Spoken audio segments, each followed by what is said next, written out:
ಅವ್ರು ಎಷ್ಟೇ ನಿಂದನೆಗಳು ಬಂದ್ರು, ಅದ್ ಎಷ್ಟೇ ತಡೆಗಳು ಬಂದ್ರು, ಅವ್ರು ಅದನ್ನ ಯಾವ್ದಕ್ಕೂ ಕುಗ್ಗದೆ ನಾನು ಎಲ್ಲಾನು ಮೆಟ್ ನಿಲ್ತೀನಿ ಅದಲ್ಲ, ಅದಕ್ಕೆ ಅವ್ರಿಗೊಂದು ಸಲಾಮ್ ಅಂತ ಹೇಳ್ಬೇಕು. ಫ್ಯೂಚರ್ ಪ್ಲಾನ್ ಏನಿತ್ತು ಅಂದ್ರೆ ಒಂದು ಡಾಕ್ಟರ್ ಆಗ್ಬೇಕು, ಒಂದು ಪೊಲೀಸ್ ಆಗ್ಬೇಕು ಅನ್ನೋದು ನನಗೆ ತುಂಬಾ ಕನಸಿತ್ತು. ಅಂದ್ರೆ ನನಗೆ ಅನಿಸ್ತು ನಾನು ಇಷ್ಟೆಲ್ಲ ಮಾತಾಡ್ತೀನ, ಅಂದ್ರೆ ನಾನು ಸಕ್ಸಸ್ ಆಗಿದ್ನ, ಎಲ್ಲರೂ ಮೆಚ್ಕೊಂತಾ ಇದ್ದಾರೆ. ನಾನು ನಮ್ಮ ಮನೆಯವರು ಕುಡಿತಾರೆ, ಕುಡಿಯೋದು ಕೂಡ ಉಂಟು ಒಂದೊಂದು ಕಾಲದಲ್ಲಿ. ಇದಕ್ಕೆ ಇದ್ದಕ್ಕಿದ್ದಂಗೆ ಈ ರೀತಿ ಆಗಿದ್ದಾರೆ ಹುಡುಗರು. ಅವ್ರು ಬಂದು ಎತ್ಕೊಂಡು ಹೋಗುವಾಗ ಹಿಡಿದಿವಿ ಅವ್ರನ್ನ. ನಾನಂತೂ ಕಟ್ಟಾಗ್ಬಿಟ್ಟೆ ಅವ್ರಿಬ್ಬರನ್ನ. ಎಲ್ಲಾರು ಬಿಡು ಅಂದ್ರು, ನಾನು ಬಿಡಲ್ಲ ಅಂದೆ. ಈ ವಯಸ್ಸಲ್ಲಿ ಅವ್ರು ಕಳ್ತನ ಮಾಡ್ತಿದ್ದಾರೆ ಅನ್ನೋದು ನೋವು ಬಂತು. ಅಂತ ಕಲ್ಸಿದೀವಮ್ಮ, ಅವರು ಈ ರೀತಿ ಮಾಡ್ತಾರೆ ಅಂತ. ಅದು ಏನ್ ಸಂತೋಷ ಅಂದ್ರೆ ನನಗೆ, ನನ್ನಿಂದ ಹುಡುಗರು ಸ್ಕೂಲ್ಗೆ ಹೋಗ್ತಿದಾರಲ್ಲ, ಏನಂದ್ರೆ ಸ್ಕೂಲ್ಗೆ ಹೋಗೋ ಮಕ್ಕಳು ಅವರು ತಂದೆ ತಾಯಿ ಬಡವರು ಇರ್ತಾರೆ, ಇರೋದ್ರಿಂದ ಮಕ್ಕಳನ್ನ ಸ್ಕೂಲ್ಗೆ ಕಲ್ಸೋದು ಬಿಟ್ಟು ಕೆಲ್ಸಕ್ಕೆ ಕರ್ಕೊಂಡು ಹೋಗ್ತಾರೆ. ಇನ್ನೊಂದು ಸ್ಕೀಮು ಸರ್ವ ಶಿಕ್ಷಣ ಅಭಿಯಾನ ಅಂತ ಒಂದು ಪ್ರೋಗ್ರಾಮ್ ಇದೆ. ಈ ಮಕ್ಕಳನ್ನ ಕರ್ಕೊಂಡು ಬಂದು ನಾವು NGO ದವ್ರು ನಾವೇನ್ ಮಾಡ್ಬೇಕು, ಅವ್ರಿಗೆ ಅಂತ ಒಂದು ರೂಮ್ ಕೊಡ್ತಾರೆ ನಮಗೆ, ಹಾಸ್ಟೆಲ್ ರೀತಿ ನಾವೆಲ್ಲೇ ಇಟ್ಕೊಂಡು ಟ್ಯೂಷನ್ ಹೇಳ್ಕೊಡ್ಬೇಕು. ಅವ್ರಿಗೆ ತಿನ್ನಕ್ಕೆ ಕೊಡ್ತಾರೆ, ಡ್ರೆಸ್ ಕೊಡ್ತಾರೆ. ಇದ್ರದ್ದು ಏನಿದೆ ಸಮಸ್ಯೆ ಬಗೆಹರ್ತತೆ ಅನ್ನೋದು ನನ್ನ ಒಂದು ಉದ್ದೇಶ. ನಾವು ಕರ್ಕೊಂಡೋಗಿ ಆಶ್ರಮದಲ್ಲಿ ಇಡಲ್ಲ, ಸೊ ಅವ್ರಿಗೆ ಅಂತ ಒಂದು ವಾತಾವರಣ ಸೃಷ್ಟಿ ಮಾಡ್ತೀವಿ. ಯೋಗ ಪ್ರಾಕ್ಟೀಸ್ ಮಾಡಿಸ್ತಾ ಇದ್ವಿ. ಎವ್ರಿ ಮಂಡೇ ಯೋಗ ಕ್ಲಾಸ್ ಇರುತ್ತೆ. ಫ್ಯಾಕ್ಸ್ ಅಲ್ಲಿ ಮಣ್ಣು ಹಾಕಿ ಆರ್ಗಾನಿಕ್ ವೆಜಿಟೇಬಲ್ಸ್ ಅವರಿಂದ ಬೆಳೆಸಬೇಕು ಅನ್ನೋದು. ಈ ನಬಾರ್ಡ್ ಅನ್ನೋದು ಏನು ಇದೆ ಅಲ್ಲ, ಗೌರ್ಮೆಂಟ್ ನಮ್ಮ ಸಂಸ್ಥೆ, ನ್ಯಾಷನಲ್ ಅಗ್ರಿಕಲ್ಚರ್ ರೂರಲ್ ಡೆವಲಪ್ಮೆಂಟ್ ಸಂಸ್ಥೆ ಇದೆ ಅಲ್ಲ, ಅದರಲ್ಲಿ ಎಲ್ಲಾ ಕೂಡ ವುಮೆನ್ ಎಂಪವರ್ಮೆಂಟ್ ಬಗ್ಗೆನೇ ನಾವು ಮಾಡಿದ್ವಿ. ಸ್ತ್ರೀ ಶಕ್ತಿ ಸಂಘಗಳನ್ನ ರಚನೆ ಆಗಿರ್ಬೋದು, ಅವ್ರಿಗೆ ತರಬೇತಿಗಳನ್ನ ಕೊಡೋದಾಗಬೇಕು. ಒಂದು 10,000 ಜನಕ್ಕೆ ನಾವು ಆರಾಮಾಗಿ ತರಬೇತಿಗಳನ್ನ ಕೊಟ್ಟಿದ್ವಿ, ಸರ್ಟಿಫಿಕೇಟ್ ಕೊಟ್ಟಿದ್ವಿ. ಅವ್ರ ಜೀವನದಲ್ಲಿ 250 ಜನಕ್ಕೆ ಫ್ರೀ ಆಗಿ ಮಿಷನ್ಸ್ ಕೊಟ್ಟಿದ್ದಾರೆ ನಮ್ಮ ಸಂಸ್ಥೆ ಮುಖಾಂತರ. ಅದು ದೊಡ್ಡ ಅಚೀವ್ಮೆಂಟ್. ನಿಮಗೆ ಕೊಟ್ಟಿರೋದೇ ನಮಗೆ ಪದ್ಮಾವತಿ ಮೇಡಮ್ ಅವರು ನಬಾರ್ಡ್ ಕಡೆಯಿಂದ ನಾನು ತಗೊಂಡಿರೋದು ಆ ಪ್ರಾಜೆಕ್ಟ್. ಅವ್ರು ಕೊಟ್ಟಿರುವಂತಹ ಸ್ಕೀಮ್ ಗೈಡ್ಲೈನ್ಸ್ ಕಾರ್ಯಕ್ರಮದಿಂದನೇ ನನಗೆ ಎಲ್ಲರೂ ಕೂಡ ಮರ್ಯಾದೆ ಆಗ್ಲಿ, ಎಲ್ಲರೂ ಕೂಡ ಗುರುತಿಸೋದಾಗ್ಲಿ ಮೇಡಮ್ ಅವರು ನಬಾರ್ಡ್ ಕಡೆಯಿಂದ ಮಾಡ್ತಾರೆ. ಅಂದ್ರೆ ಒಂದು ಹೆಣ್ಮಗಳು ಭಯ ಇಲ್ಲದೆ ಬದುಕಬೇಕು. ಅವ್ರಿಗೆ ಸಾಯ್ಬೇಕು ಅಂತ ಅಂದಾಗ ಭಾರತಿ ಮೇಡಮ್ ನೆನಪು ಬರಬೇಕು ಅನ್ನೋದು ನಂದೊಂದು ಉದ್ದೇಶ ಇತ್ತು. ಎಲ್ಲಾರು ಹೇಳೋರು ನಮ್ಮ ಅತ್ತೆ ಕೂಡ, ನಮ್ಮ ಇಂದಿರಾ ಆಗ್ಲಿ, ಎಲ್ಲಾರು ಏನೇ ಹೇಳಿದ್ರು ಕೂಡ ಒಬ್ರು ಏನಾದ್ರು ಚೆನ್ನಾಗಿ ಮಾಡಿದೀಯಾ ಅನ್ನೋದಿದ್ರಲ್ಲಿ ನಮ್ಮ ಮನೆಯವರು ಫೇಸಲ್ಲಿ ನಾನು ನೋಡಿರುವಂತ ಖುಷಿ.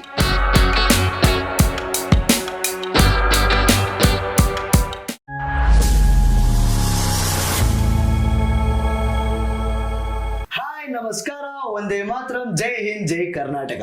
VTV ಬಳ್ಳಾರಿ ವೀಕ್ಷಕರೇ, ನಾವು ಇಂದಿನ ಜರ್ನಿ ಜಂಕ್ಷನ್ ಅಲ್ಲಿ ಒಂದು ಅದ್ಭುತ ಲೀಡರ್, ಆಶಾ ಕಿರಣ ಫೌಂಡೇಶನ್ ನ ಫೌಂಡರ್ ಅಂಡ್ ಪ್ರೆಸಿಡೆಂಟ್, ನಿಮ್ಮೆಲ್ಲರ ಪ್ರೀತಿಯ ಭಾರತಿ ಮೇಡಮ್ ನ ಶೋ ಕರ್ಕೊಂಡಿದೀವಿ. Let's welcome to the show. Welcome to the show ma'am. Thank you so much ma'am. ಈ ಆಶಾ ಕಿರಣ ಫೌಂಡೇಶನ್ ನೀವು ಸ್ಟಾರ್ಟ್ ಮಾಡಿ ಒಂದು 15 ವರ್ಷದ ಹತ್ರ ಆಯ್ತಾ ಇದೆ. ನಮ್ಗೆ ಆ ಜರ್ನಿ ಜೊತೆಗೆ ನಿಮ್ಮ ಜರ್ನಿ ಸಹ ಬಹಳ ಮುಖ್ಯ ಆಗಿದೆ. ಸೊ ನಿಮ್ಮ ಬಾಲ್ಯದ ಕನಸುಗಳು ಏನಾಗಿದ್ವು? ನನ್ನ ಬಾಲ್ಯದ ಕನಸುಗಳು ಸೋಷಿಯಲ್ ಫೀಲ್ಡ್ ಇರ್ಲಿಲ್ಲ. ಸೊ ಬಟ್ ಏನಂದ್ರೆ ನಮ್ಮ ಮನೆಯಲ್ಲಿ ಎಲ್ಲರೂ ಸ್ವಲ್ಪ ಸೋಷಿಯಲ್ ವರ್ಕ್ ಮಾಡ್ತಾ ಇದ್ರು. ಸೊ ನಮ್ಮ ಅಪ್ಪ central exercise superintendent, customs department, ನಮ್ಮಮ್ಮ ಟೀಚರ್, ನಮ್ಮ ಅಣ್ಣಯ್ಯ SP.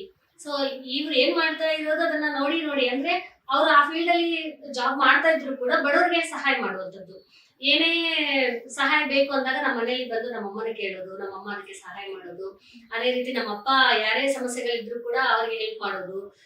ಎಷ್ಟು ದೂರ ಆದ್ರೂ ಅಂದ್ರೆ ಬೇರೆ ಡಿಪಾರ್ಟ್ಮೆಂಟ್ಗೆ ಹೋಗಿ ಮಾಡ್ಬೇಕಾ, ಇಲ್ಲ ಸ್ಟೇಷನ್ ಹತ್ರ ಹೋಗಿ ಅವ್ರಿಗೆ ಹೆಲ್ಪ್ ಮಾಡೋದಾ. ಸೊ ಅದರಿಂದ ಮಾಡಿ ನನಗೆ ಈ ಫೀಲ್ಡ್ಗೆ ನಾನು ಬಂದಿದ್ದೀನಿ. ಸೊ ಅಲ್ಲಿ ಅಂತೂ ನನಗೆ ಏನು ಇರ್ಲಿಲ್ಲ. ಬಟ್ ನಂದು ಫ್ಯೂಚರ್ ಪ್ಲಾನ್ ಏನಿತ್ತು ಅಂದ್ರೆ ಒಂದು ಡಾಕ್ಟರ್ ಆಗ್ಬೇಕು, ಒಂದು ಪೊಲೀಸ್ ಆಗ್ಬೇಕು ಅನ್ನೋದು ನಂದು ತುಂಬಾ ಕನಸಿತ್ತು. ಫಸ್ಟ್ ಒಂದು ವಯಸ್ಸಿಗೆ ಬರೋವರೆಗೂ ನಾನು ಪೊಲೀಸ್ ಆಗ್ಬೇಕು ಅಂತ ಕನಸು ಕಾಣ್ತಾ ಇದ್ದೆ. ಆಮೇಲೆ ನೋಡಿದ್ರೆ ನನಗೆ ಡಾಕ್ಟರ್ ಆದ್ರೆ ಚೆನ್ನಾಗಿರುತ್ತೆ ನನಗೆ ಅಂತ ಅದೊಂದು ಕನಸಿತ್ತು. ಬಟ್ ಏನಂದ್ರೆ ಮನೆಯಲ್ಲಿ ಹೆಣ್ಮಕ್ಳು ಜಾಬ್ ಮಾಡೋದು ಬೇಡ ಅನ್ನೋದು ಒಂದು ಉದ್ದೇಶ ಇತ್ತು ನಮ್ಮ ಮನೆಯಲ್ಲಿ. ಹಾಗಾಗಿ ನಾನು ಅದಕ್ಕೆಲ್ಲ ಹೋಗ್ಲಿಲ್ಲ. ಡಿಪ್ಲೊಮಾ ಸಿವಿಲ್ ಇಂಜಿನಿಯರಿಂಗ್ ಮಾಡಿದೆ, ಆಮೇಲೆ ಡಿಗ್ರಿ ಕಂಪ್ಲೀಟ್ ಮಾಡ್ಕೊಂಡೆ. ನೆಕ್ಸ್ಟ್ ಮದುವೆ ಆಯ್ತು, ಇಲ್ಲಿ ಬಂದೆ. ಇಲ್ಲಿ ಬಂದ್ಮೇಲೆ ನಾನು ಸೋಷಿಯಲ್ ಮೀಡಿಯಾ ನಾನು ಸ್ಟಾರ್ಟ್ ಮಾಡ್ಕೊಂಡೆ. ನಿಮ್ಮ ಮನೆಯ ವಾತಾವರಣ ಹೇಗಿತ್ತು ಚಿಕ್ಕಂದಿನಲ್ಲಿ? ನಮ್ಮ ಮನೆಯಲ್ಲಿ ಎಲ್ಲರೂ ಕೂಡ ಅಫಿಷಿಯಲ್ಸ್. ಬಟ್ ನಮ್ಮ ಅಪ್ಪ ಡಿಪಾರ್ಟ್ಮೆಂಟ್ ಅಲ್ಲಿ ಕೆಲಸ ಮಾಡ್ತಾರೆ, ಅಮ್ಮ ಟೀಚರ್ ಆಗಿ ಕೆಲಸ ಮಾಡೋದ್ರಿಂದ ಎಲ್ಲ ಕೂಡ ಅಫಿಷಿಯಲ್ ಫ್ಯಾಮಿಲಿ. ಬಟ್ ಏನಂದ್ರೆ ಎಲ್ಲ ಕೂಡ ನಮ್ಮ ಫ್ಯಾಮಿಲಿ ಒಂದೇ ಇರ್ತಾ ಇಲ್ಲ. ನಮ್ಮ ಫ್ಯಾಮಿಲಿನಲ್ಲಿ ಎಲ್ಲರೂ ಕೂಡ ರಿಲೇಷನ್ಸ್ ಮಕ್ಕಳನ್ನ ನಾವು ಓದಿಸಿದ್ವಿ. ನಮ್ಮ ಮಾವ ಮಕ್ಕಳು ಇಲ್ಲೇ ಇಟ್ಕೊಂಡು ನಾವೇ ಓದಿಸಿದ್ವಿ. ಯಾಕಂದ್ರೆ ನಮ್ಮ ಮಾವ ಕೂಡ ನಮ್ಮ ಮನೆಯಲ್ಲೇನೆ ದೊಡ್ಡ ಮಗ ತರ ಬೆಳೆದಿದ್ದಾರೆ. ಸೊ ಅವ್ರಿಗೆ ಮದುವೆ ಮಾಡಿರೋದೇ ನಮ್ಮ ಅಪ್ಪ ಅಮ್ಮ, ಅವ್ರ ಮಕ್ಕಳನ್ನೆಲ್ಲ ನಾವೇ ಬೆಳೆಸಿದ್ವಿ. ಸೊ ಹಾಗಿರೋದ್ರೆ ಒಂಥರ ತುಂಬಾ ಸಂತೋಷದ ವಾತಾವರಣ. ಅಂದ್ರೆ ಸಮಸ್ಯೆಗಳನ್ನೋದೇ ಗೊತ್ತಾಗದೆ ಬೆಳೆದಿದ್ವಿ ನಾವು. ನಿಮ್ಮ ಬಾಲ್ಯದಲ್ಲಿ ಎಂದಾದ್ರೂ ನಿಮಗೆ ಮರೆಯಲಾರದ ನೆನಪುಗಳಿದೆಯಾ? ಅದರಿಂದ ನಿಮ್ಮ ಜೀವನದಲ್ಲಿ ಏನಾದ್ರೂ ಬದಲಾವಣೆ ಇಲ್ಲ ಒಂದು ಪಾಠ ಕಲ್ತಿದ್ದುಂಟಾ? ನನ್ನ ಬಾಲ್ಯದಲ್ಲಿ ಬದಲಾವಣೆ ವಿಷಯ ಅಂತಂದ್ರೆ ಒಂದು ಲೀಡರ್ಶಿಪ್ ಅಲ್ಲಿ ನನಗೆ ಸಹಾಯ ಮಾಡಿರುವಂತದ್ದು 7th 8th ಸ್ಟ್ಯಾಂಡರ್ಡ್ ಅಲ್ಲಿ. 8th ಸ್ಟ್ಯಾಂಡರ್ಡ್ ಅಲ್ಲಿ ನನ್ನ ಫ್ರೆಂಡ್ಸ್ ಸರ್ಕಿಲ್ ಅಲ್ಲಿ ನಮಗೆ ಚಿಕ್ಕ ಚಿಕ್ಕ ಜಗಳ ಆಗ್ತಾ ಇರ್ತದೆ. ಅವಾಗ ನಾನು ಅವ್ರನ್ನ ಮಾತಾಡಿರೋದು, ಅವರು ಅಳ್ತಾ ಇದ್ರೆ ಬೇಡ ಇದು ಹಂಗಲ್ಲ ಅಂತ ನಾನು ಇನ್ನೊಬ್ಬ ಹುಡುಗಿನ ಹಾಕಿರೋದು. ಸೊ ಅದು ಹೋಗಿ HM ಹತ್ರ ಹೋಗಿರೋದು, ಆ HM ಗೆ ನಾನು ಆನ್ಸರ್ ಕೊಟ್ಟಿರೋ ರೀತಿ ಅವೆಲ್ಲ ಕೂಡ ನನಗೆ ಅವತ್ತೇನೆ ನನಗೆ ಅನಿಸ್ತು, ನಾನು ಇಷ್ಟೆಲ್ಲ ಮಾತಾಡ್ತೀನ, ನನ್ನಲ್ಲಿ ಇಷ್ಟು ಮಾತುಗಳಷ್ಟು ಮಾತಾಡಿದ್ರೆ ನಾನು ಸಕ್ಸಸ್ ಆಗಿದ್ನ, ಎಲ್ಲಾರು ಮೆಚ್ಕೊಂತಾ ಇದಾರೆ, ಮತ್ತೆ ಹಂಗಿಲ್ಲ ಅಂತ ನನಗೆ ಗೊತ್ತು ಅಂತಂದ್ರೆ ಹಂಗಂದಾಗ ಅದೊಂಥರ ಖುಷಿ. ಅದು ಇವಾಗ್ಲೂ ನನಗೆ ಯಾವಾಗ್ಲೂ ನೆನಪು ಬರುತ್ತೆ. ಸೊ ಅದು ಒಂಥರ ಬದಲಾವಣೆ ನನಗೆ. ಅವಾಗಿಂದ ನಾನು ಒಂಥರ ಲೀಡ್ರು, ನಾನೇ ಲೀಡರ್ ಅನ್ನೋದು. ನಿಮ್ಗೆ ಚಿಕ್ಕ ವಯಸ್ಸಿಂದ ನಿಮ್ಗೆ ಲೀಡರ್ ಅನ್ನೋದು ಬಂದ್ಬಿಟ್ಟು ನಿಮ್ಮ ಸುತ್ತಮುತ್ತಲು ನಿಮ್ಮ ಬಳಗದಿಂದ ನಿಮ್ಮ ಲೀಡರ್ ಕಷ್ಟ ಹೇಳ್ತಾ ಇದ್ದಾರೆ. ಮತ್ತೆ ನಾನು ಎಲ್ಲ ಇದರಲ್ಲಿ ನಾನು ಸ್ಟಡೀಸ್ಗಿಂತ ಜಾಸ್ತಿ ಸ್ಪೋರ್ಟ್ಸ್ ಮತ್ತೆ ಡ್ರಿಲ್ ಮಾಡಿಸಿದ್ರೆ ನನ್ನನ್ನ ಟೇಬಲ್ ಮೇಲೆ ನಿಲ್ಸಿ ಮೇನ್ ಎಲ್ಲರಿಗೆ ಮಾಡಿಸೋದು. ಸೊ ಅವೆಲ್ಲ ನನಗೆ ತುಂಬಾ ಖುಷಿ. ನಿಮ್ಮ ಶಾಲಾ ದಿನಗಳ ಬಗ್ಗೆ ಒಂದ್ 2-3 ಸವಿ ನೆನಪು.